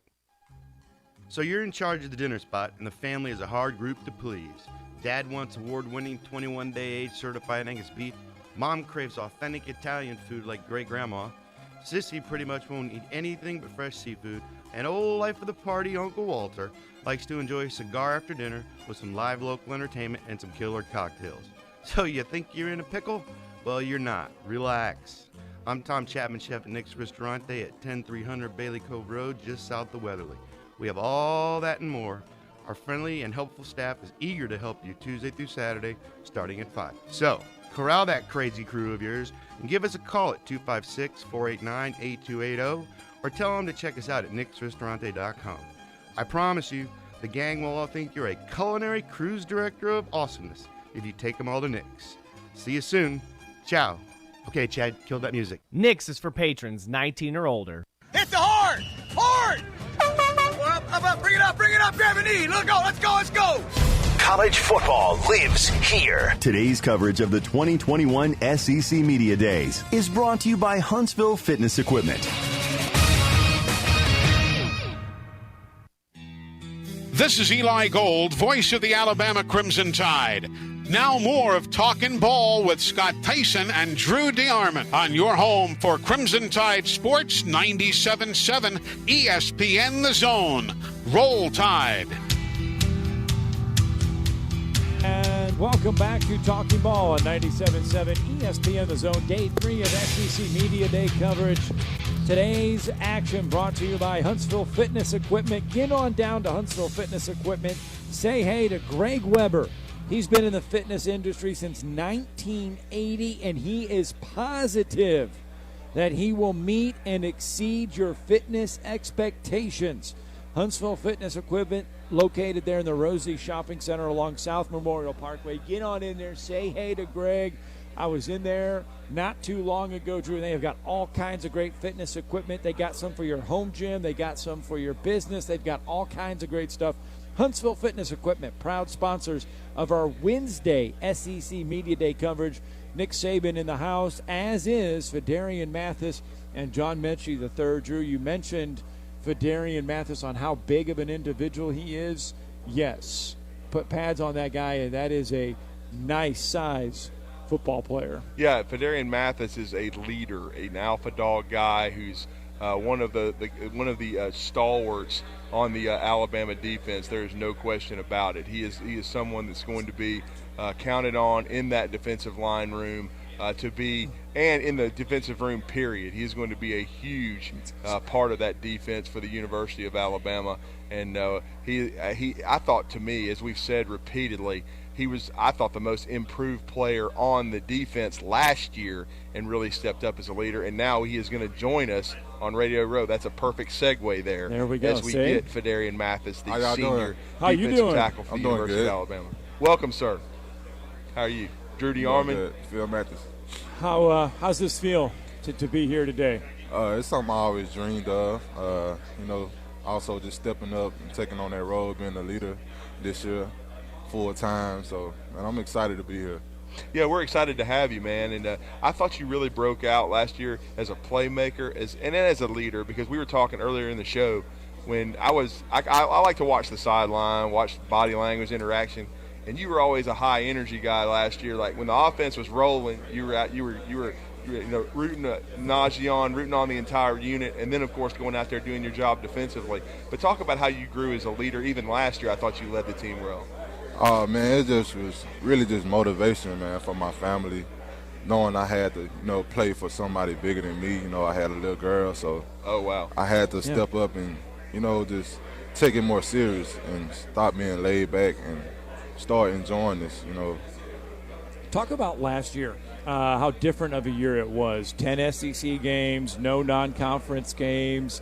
Talk about the grind of just how different of a season it was last year.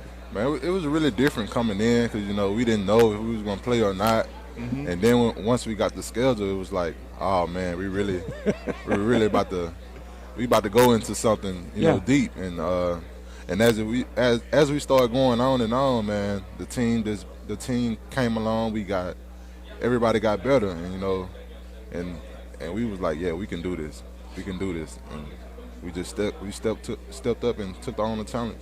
And of course, one of the storylines for Alabama always is Fidarian. The coaching staff changes, but the expectations doesn't. But talk about the connection, though. That I thought Freddie Roach really connected with the D-line room last year. You guys got better and better and better as a unit. Talk about Roach and his impact with you guys. Oh yeah, man. Coach is a very great guy, man. The first day I knew he was gonna be the one.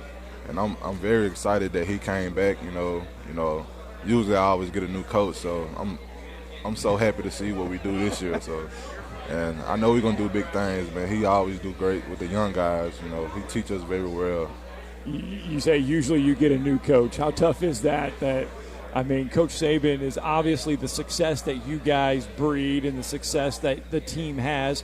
Coaches, take that next leap, and you guys, how different is that, not knowing that if a coach is going to come back by year? It's very difficult. At first, as a young guy, you like, dang, we always get a new coach. But as I got older, I understand it's all about, it's all about adjustments. I got to make adjustments in life. So you got to know how to step up and, and block all that out and keep rolling, keep the boat rolling. So. And then I wanted to ask you, too, what about the expectations for this defense? A lot of talent returning, secondary as well, the defensive line, linebacker core. You've had Henry To'oTo'o join the group. What about how good can this defense be in 2021? This defense can be very good. We just got to block out all the outside noise and, just get to work, and stay focused. Keep the main thing the main thing. Fidarian Mathis joining us here along Radio Row. Alabama already in the house. Nick Saban spent time on the media row. as has Fedarian Mathis now. And you look at it, not too long, you guys are going to be in camp. Yeah, I'm excited, man. It's the last one. And I know, man, I got to give it the effort just to go out there and, man, just make everybody proud, just keep the team lit, have fun. Because, man, in camp, it can be tough days, tough days. But I think this is going to be a very good camp, man. We get asked all the time, Bryce Young. Uh-huh. You've seen him. You obviously go against him on the offensive side. Skill level, is it up there where everybody says, oh my gosh, this guy has the potential to be an elite quarterback? Yeah, I love Bryce, man. He's a great leader for the team. As a young guy, man, he stepped up, and I love his leadership. He's an outspoken guy, and I think he's gonna be he's gonna do very good, stepping up. I'm just waiting to see what he's doing camp. My job is just to go sack him out there. So. Yeah. So final question from me. The team was so together, it seemed, when it came to social justice and came together last year. I thought that was one of the moments where the squad became close. What has been the vibe with the name, image, and likeness inside the locker room? I think it's been very well. It give a lot of guys a good opportunity, but, if we're not winning, it really doesn't help well if we're not winning. So, we got to focus on winning first. Keep the main thing, like I said. You had a big force, though, on that defense in Henry To'oTo'o. Say what now? You said you add a big force. You add another guy, another reinforcement with Henry To'oTo'o. How's he been able to adjust and fit in so far? So far, he's been doing good. He's been, stepping up, learning everything. It's not easy coming in, just playing right away. So he's learning and he's coming along. So. And you're the leader of the D-line group. My final question: tell us somebody in your mind you stepped up, really came into your own last year. Who's next? Really, I hope it's gonna be, I know for sure it's gonna be all my guys, the ones that's gonna whoever be on the field. I want to train them as in when you out there, don't let nobody down.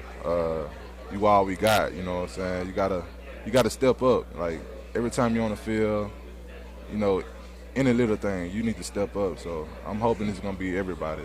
All right. Well, Fedarian, thank you for the time, man. Stay healthy, good luck, and great career so far. Finish it with a flourish. Yes, sir. Fedarian Mathis joining us along Radio Row this morning and making the rounds with SEC Media Days. And he's got a busy day ahead of him, a lot of questions that he's going to have to answer along the way. We appreciate the extended time. Wow, what a nice individual. What a rather big individual as well.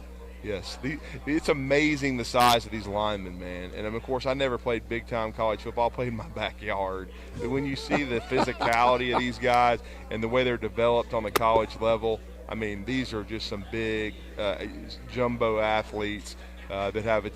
He'll play on Sundays. And the thing that just sticks out about Fedarian is the leadership already. He's talking about training guys and having everybody be, sacrificing for the squad. And as he said, you're all we got. You got to go out there and produce. So that's the right mindset to have. And that's the way to handle name, image, and likeness. Again, if we're not winning, it doesn't matter because you have to win games in order to help promote your brand and get it out there and become popular.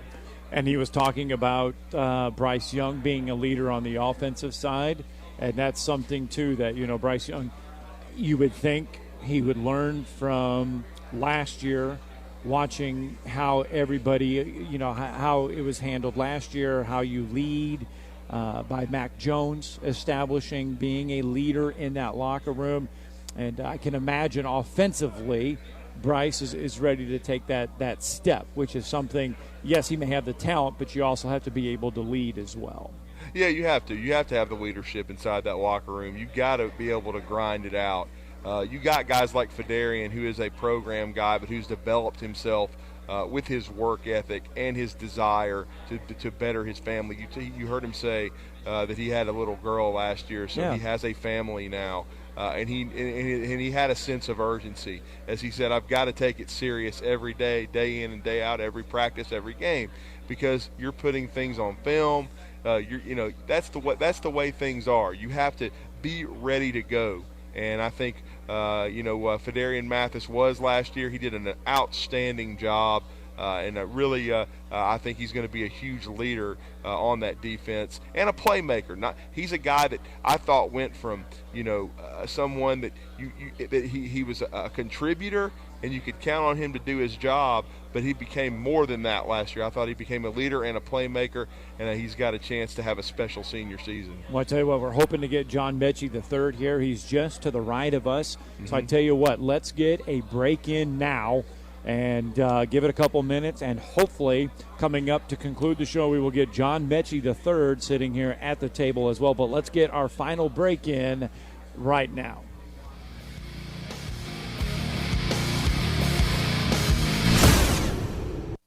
You're listening to Talkin Ball on 97.7 ESPN, The Zone. Our newest wreck was in Decatur. Wilson and Line, that one reported with injuries. Had Mill west of Sullivan and Madison reporting with an injury. That one should be pretty well wrapped up. If it's not, it'll be gone very shortly. Popeye's 3-piece snack, only $4.99. You get 3 pieces of that crispy tender chicken and a buttermilk biscuit at Popeye's. University and Jordan, 72 and Jeff and North Parkway. Captain Nick in the Popeye Skywatch Traffic Center. Hometown Lenders was founded right here in North Alabama on old school principles.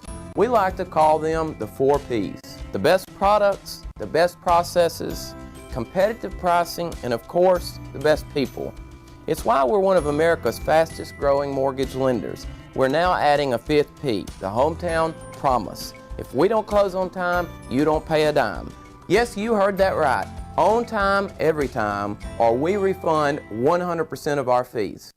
Problem. You want to get in shape, but packing a bag, getting gas, and driving to a gym is an expensive hassle. Solution? See Huntsville Fitness Equipment and build your own gym. That's right. Huntsville Fitness Equipment has commercial-grade equipment at home-grade prices. They'll deliver and set it up and save you up to $500 over the competition. And with brand names like Power Plate, Life Fitness, Hoist, and Bodycraft, you'll have quality equipment that lasts. Financing is available. Quality's guaranteed. Huntsville Fitness Equipment, 7540 South Memorial Parkway or fitnesszone.com.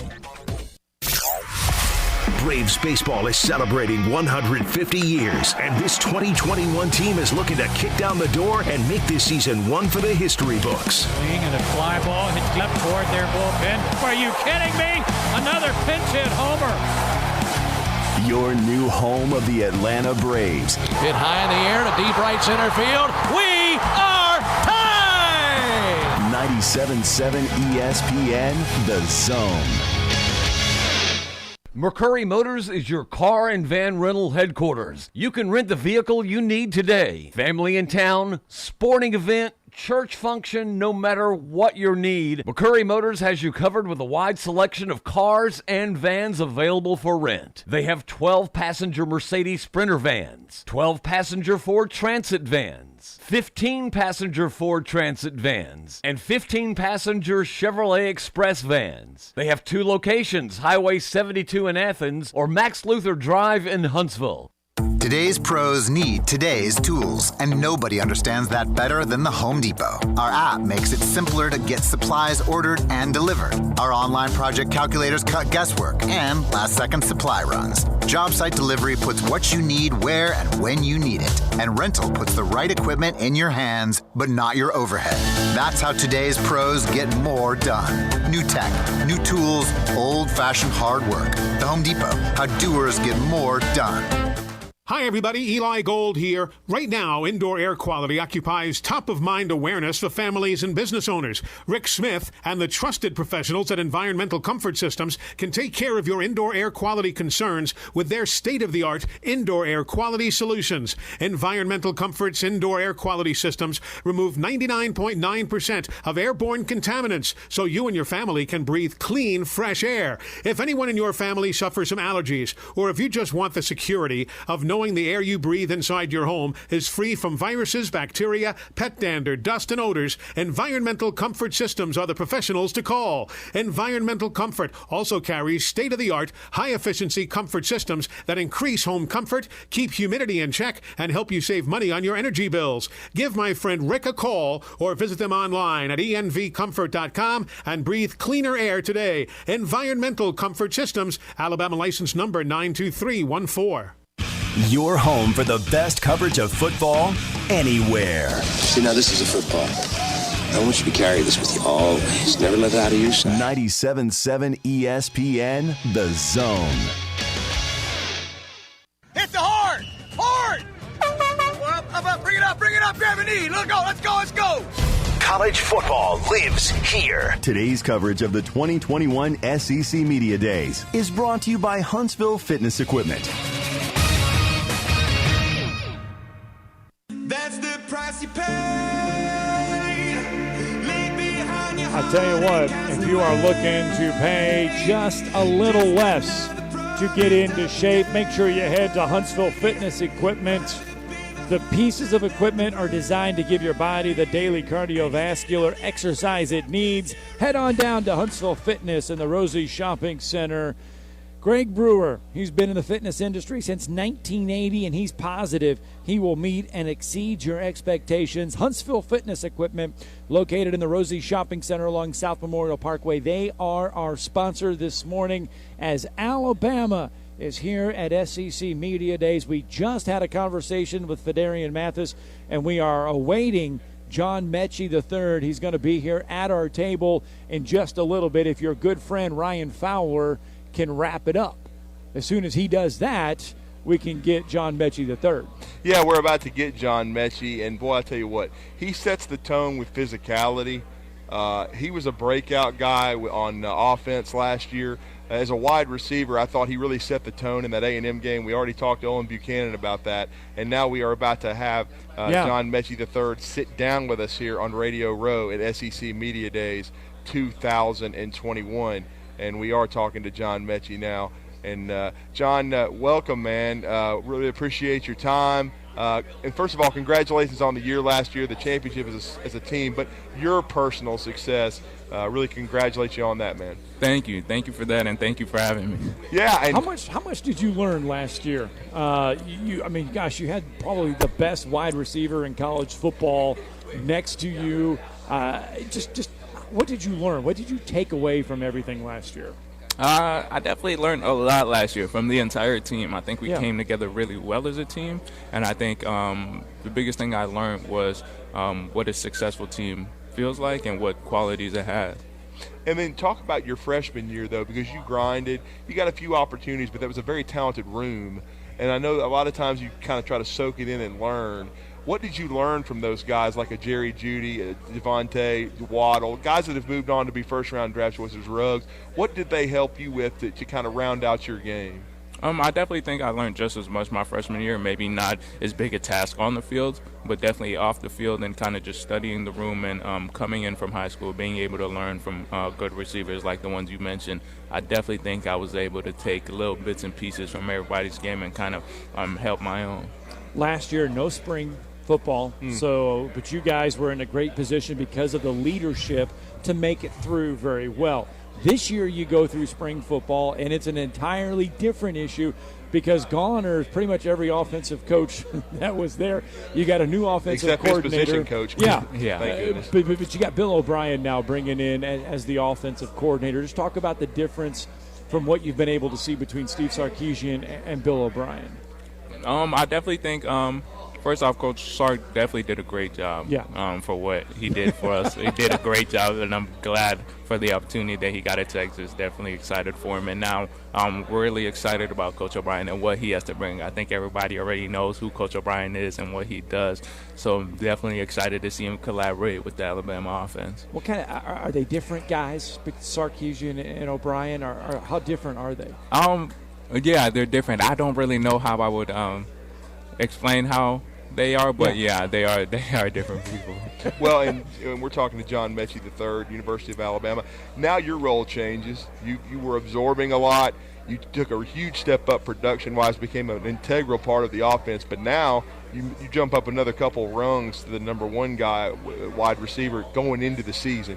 How have you kind of changed your mindset and your approach? Because now you're going to be mentoring some of the young guys in the room. Yeah, like you said, I'm kind of excited to take on that role and do whatever the coaches and the team need of me. And I think what I've done is kind of just elevated my game. I think I continue to try and make myself better, especially learning football. Just all things like that to help myself be able to help my team. Well, you got a different quarterback to catch the ball from this year, Bryce Young. Yeah, I definitely think it'll be good. I'm excited. I think it's all about building that chemistry and kind of creating that chemistry. I also think the entire quarterback room as a whole is doing really good.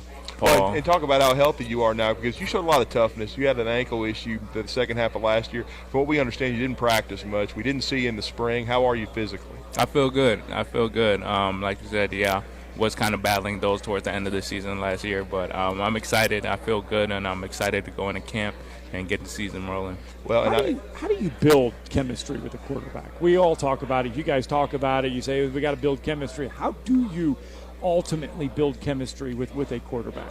I think a lot of it is kind of what everybody thinks and just a lot of practice. Yeah. Getting a lot of practice together, seeing how each other likes to play, the ways each other's playing style and things like that. But I think a big part is also getting to know the person off the field, actually building that relationship and real trust with that person, and that just helps tremendously when you get on the field. Are you guys building that? You and Bryce, is that something that's been easy to do? Yeah, definitely. I think it's something that's been easy, and I think we have a good friendship. Well, and I wanted to ask you too. You play the thing we heard last year is that you were going to break out. Even we only got to see a little bit of video of 7-on-7s and stuff. We didn't get to see a lot of practice, but we were hearing a lot of good stuff. But the thing that really came true is they talked about your physicality and the way you play and your style. And we saw that no better than the Trey Dean hit that I'm sure you've been asked about a million times, which was probably the best tackle we saw all year. But talk about, to me, that's something that's in you, though. It's not something you can teach it a little bit, but to play as physical as you do, you remind a lot of people of Julio Jones, and that's the kind of the style he brought to Alabama in 2008. How did you become such a physical player in your mind?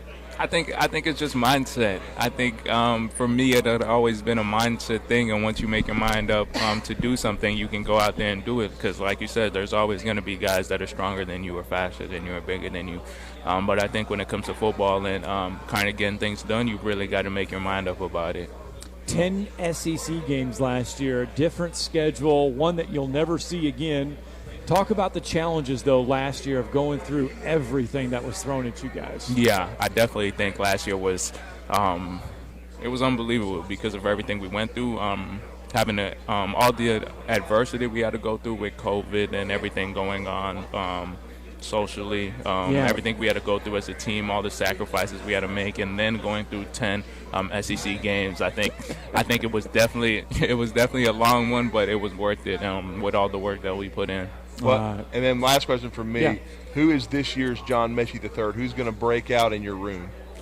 I think there are a lot of opportunities. I think it's really exciting because of the guys that we have. But I think Bake will be a good one. Javon Baker will be a really good one. You're in a suit now. In 2 weeks, 3 weeks, you're in the pads, you're in the shorts. Are we ready for camp? Yeah. Are we ready for it? Yeah, definitely. Ready and excited. Well, stay healthy, man. Good luck, and we appreciate your time here today. A lot of expectations as always, but Alabama football rolls on. You're a huge part of it. Thank you for the time. Thank you. Thank you for having me. Thank you. John Mechie III sitting down with us here at Radio Row, SEC Media Days 2021. There you go. We got to talk to Fedarian Mathis. You got to talk to John Mechie III. As we wrap it up, your takeaways from the conversation. Well, I just think John Mechie's a physical, just a mauler of a receiver. I love his style. my hand's hurting. He shook my hand. He's got a strong handshake, so if as Rush Probst would say, he can knock the piss out of you, and we already have seen that. Yeah, and Ryan Fowler joining us now as well. Ryan, you had a chance to sit down with John Mechie right before we did. Your thoughts on the receiver. Well, I mean, John Mechie got my spot.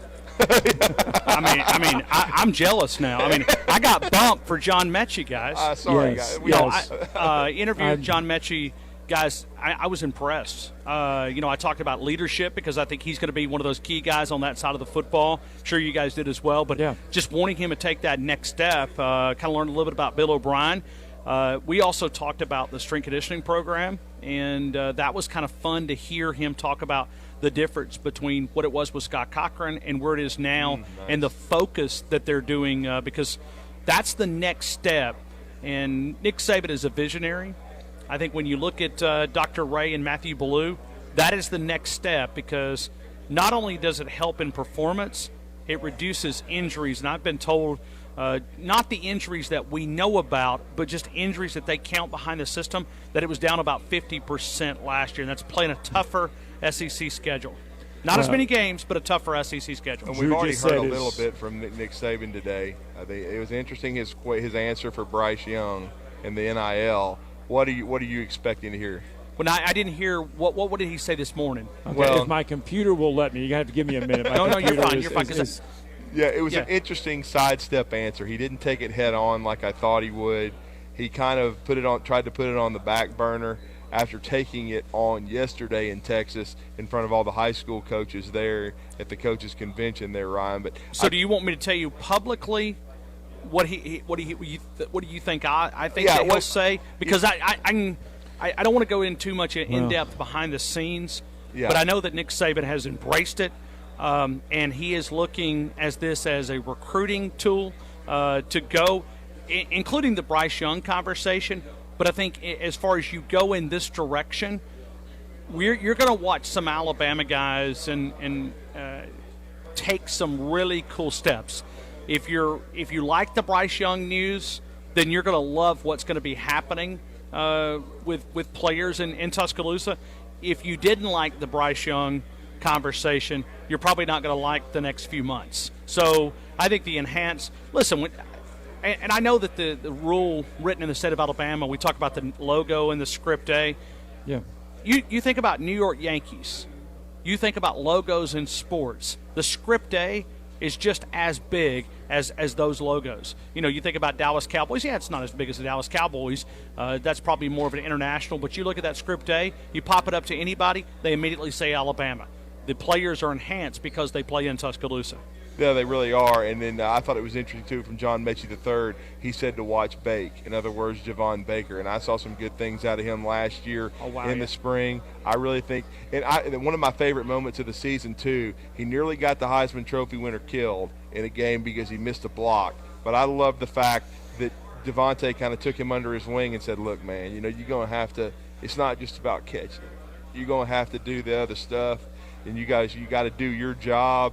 And I think Baker, I've always heard he plays with an edge too, and that's what I love about Mechie. And I can't wait to see 5 in crimson out there this year. Here's interrupted. Here's Nick Saban this morning. Yeah.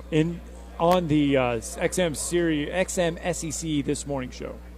You know what? I'm not really in a position to comment on that. I was talking to high school coaches, and they were very interested in how name, image, and likeness could impact and affect their future. And, I just used a general example of one of our players and how, the future may impact, high school players. So, again, it's the same old thing. There's no precedent for how does this information get out, what's the best way for it to get out. And so we're kind of just have to muddle our way through it all and see how it goes, but I don't think any of these things are going to be secret in the end.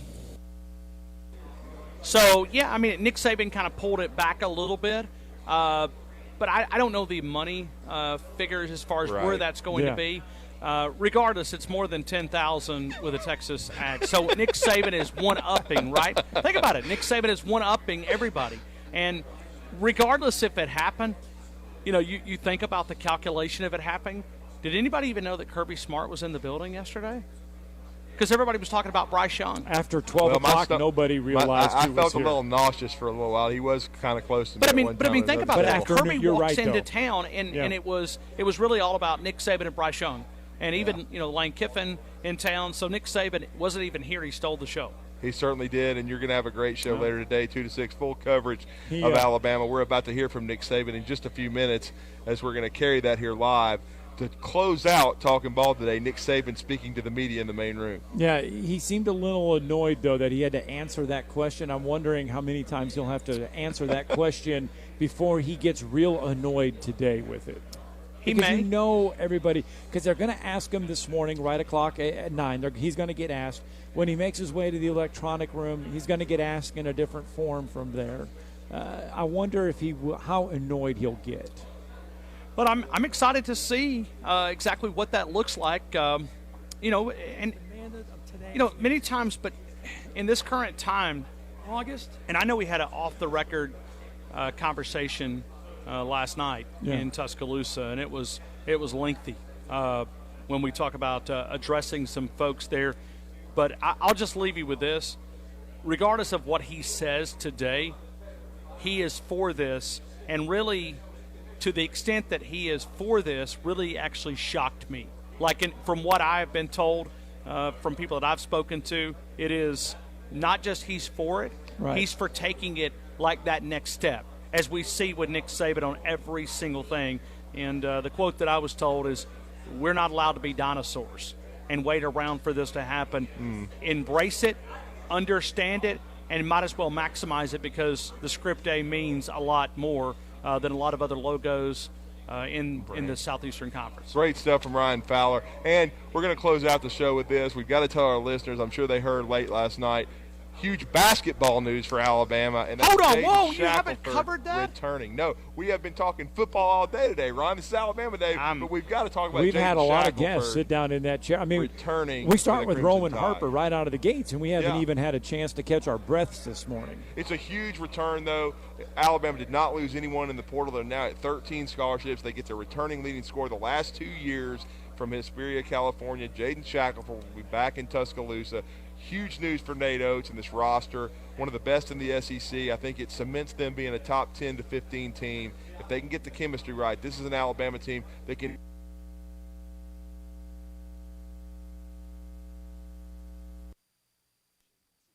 Be the first to get the coach's game plan for the season. I'm looking forward to seeing who's made improvements, who really put the work in the summertime. Which team is ready to shine. Our kids are big, they're fast, they're physical. Be the one to step up and win those games. And inside access to all the ACC action to come. You better be on your A game. ACC football kickoff, all-day coverage, today and tomorrow on ACCN and streaming live on the ESPN app. Go to getaccn.com for instant access.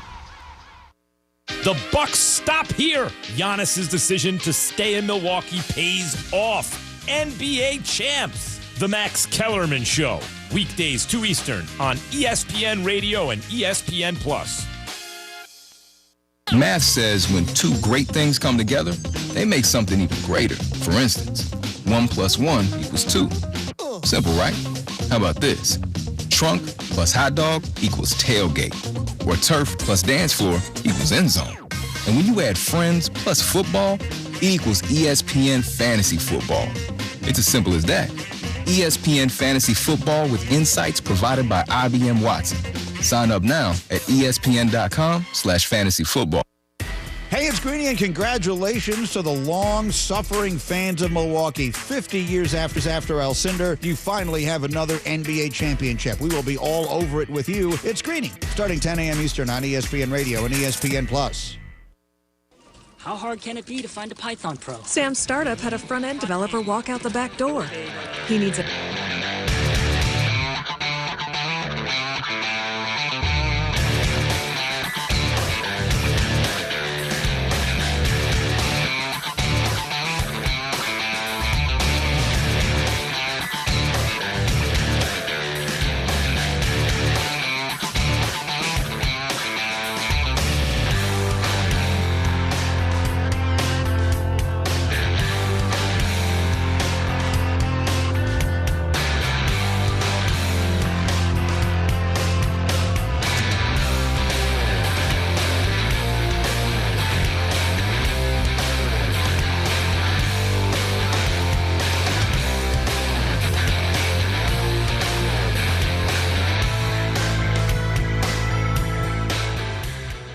This is Wes Neighbors talking to Chris Haygood of Bob Wallace Appliance. Chris, what sets you apart from other appliance dealerships? Wes, these appliances are going into the most used room in your house, your kitchen. The way we have these appliances displayed, it's easy for you to visualize how they'll look in your home. Wes, what sets us apart is the people. They're well trained. In fact, they live and breathe these appliances. And if you need service, you'll really appreciate our parts department. Contact Bob Wallace Appliance at 256-533-2121. SportsMed is the official team physicians of the Rocket City Trash Pandas. And if the pros trust SportsMed, you can too.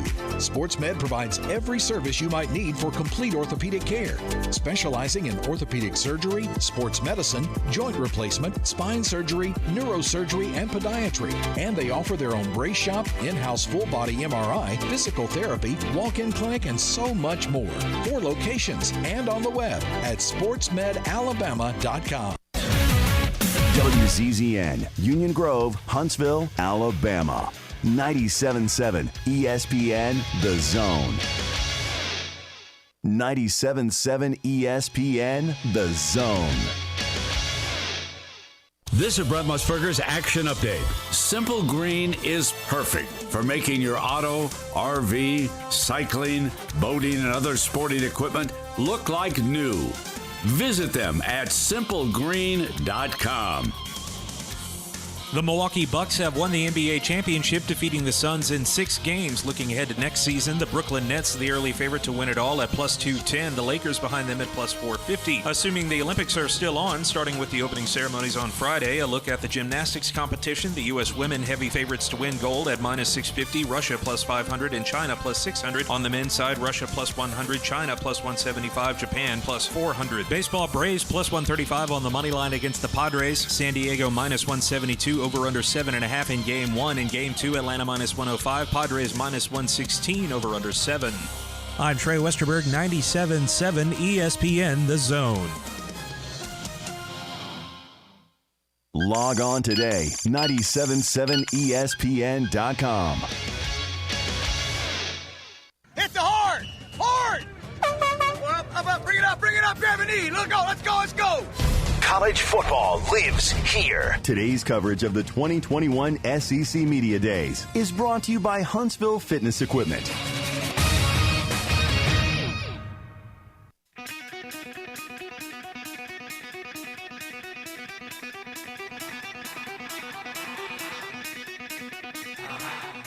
Welcome to Talkin Ball with Scott Tyson and Drew DeArmond. Call into the Neighbors Wealth Management Hotline now, 256-576-4977. That's 256-576-4977. Now, here's Scott and Drew.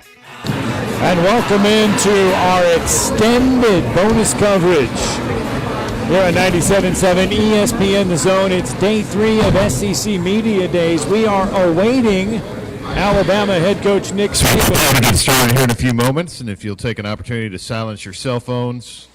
Also a reminder they are that getting ready. They're doing the proverbial quiet your cell phone chat there inside the main media room. But Nick Saban will address the media at 9:05, and we heard from him on the Sirius XM SEC This Morning radio show, and he was asked about Bryce Young already. He is going to get asked again right out of the gates, probably if he does not address it himself in his opening remarks. Yeah, I don't think there's any doubt about that. But we'll see what the talking points. I'm assuming NIL and transfer portal and that, and also a brand new year and a lot to replace, especially offensively, for this Alabama football team coming off of a national championship team. Well, and John Mechie III, who joined us before, said that, and even Fedarian Mathis said, when he first got to Alabama, it was a little different thing because he had to go through different coaches. He had to learn different coaches, and then it was like, oh, my gosh, you could feel sorry for yourself or be like, well, it's not always going to be the way you want it in the real world. You have to adjust, you have to get tough, and you have to be mentally tough. And he goes, that's the way we've been able to do it, and that's the way we're going to be able to do it. And you look at the offensive side, they lose Steve Sarkisian. John Mechie's wide receiver coach is there, but that's about it. And so, but these guys from Alabama, it's almost like they revel in the fact that they have different coaches because it makes them mentally tougher than others. It's what you get from listening and hearing the players this morning. So I don't know how many times you've heard Nick Saban throughout the this is his 19th one. Yes. And been here for all 19. And every year he says it's like starting a brand new team, but he's got a lot of equity built up in that recruiting trail. Yeah. So I don't know how new this team really is in Tuscaloosa with all those 5 stars. Well, I'm sure we're going to hear this team has to create their own identity. This team's own identity will be what they do now, and they're going to have to work hard to do it. And you know, the leaders of this team are going to have to step up to create this identity. Predict the coach Welcome speak. to day 3 of SEC Football Media Days 2021 version. Begin the day with Nick Saban, who enters his 26th season as a college head coach, entering his 15th season at the University of Alabama, where he has led his teams to 6 national titles since 2009. Only coach to win 7 national titles overall in the college football poll era. 9-time National Coach of the Year, making his 19th appearance at SEC Football Media Day, second only to Steve Spurrier. This summer, you may have heard, but if you haven't, I'll make sure you know now, he had a hole-in-one on a 154-yard par 3 with an 8-iron. And through his Nick's Kids Foundation, he and Terry have contributed to storm relief, built 18 houses, working on their 19th house, and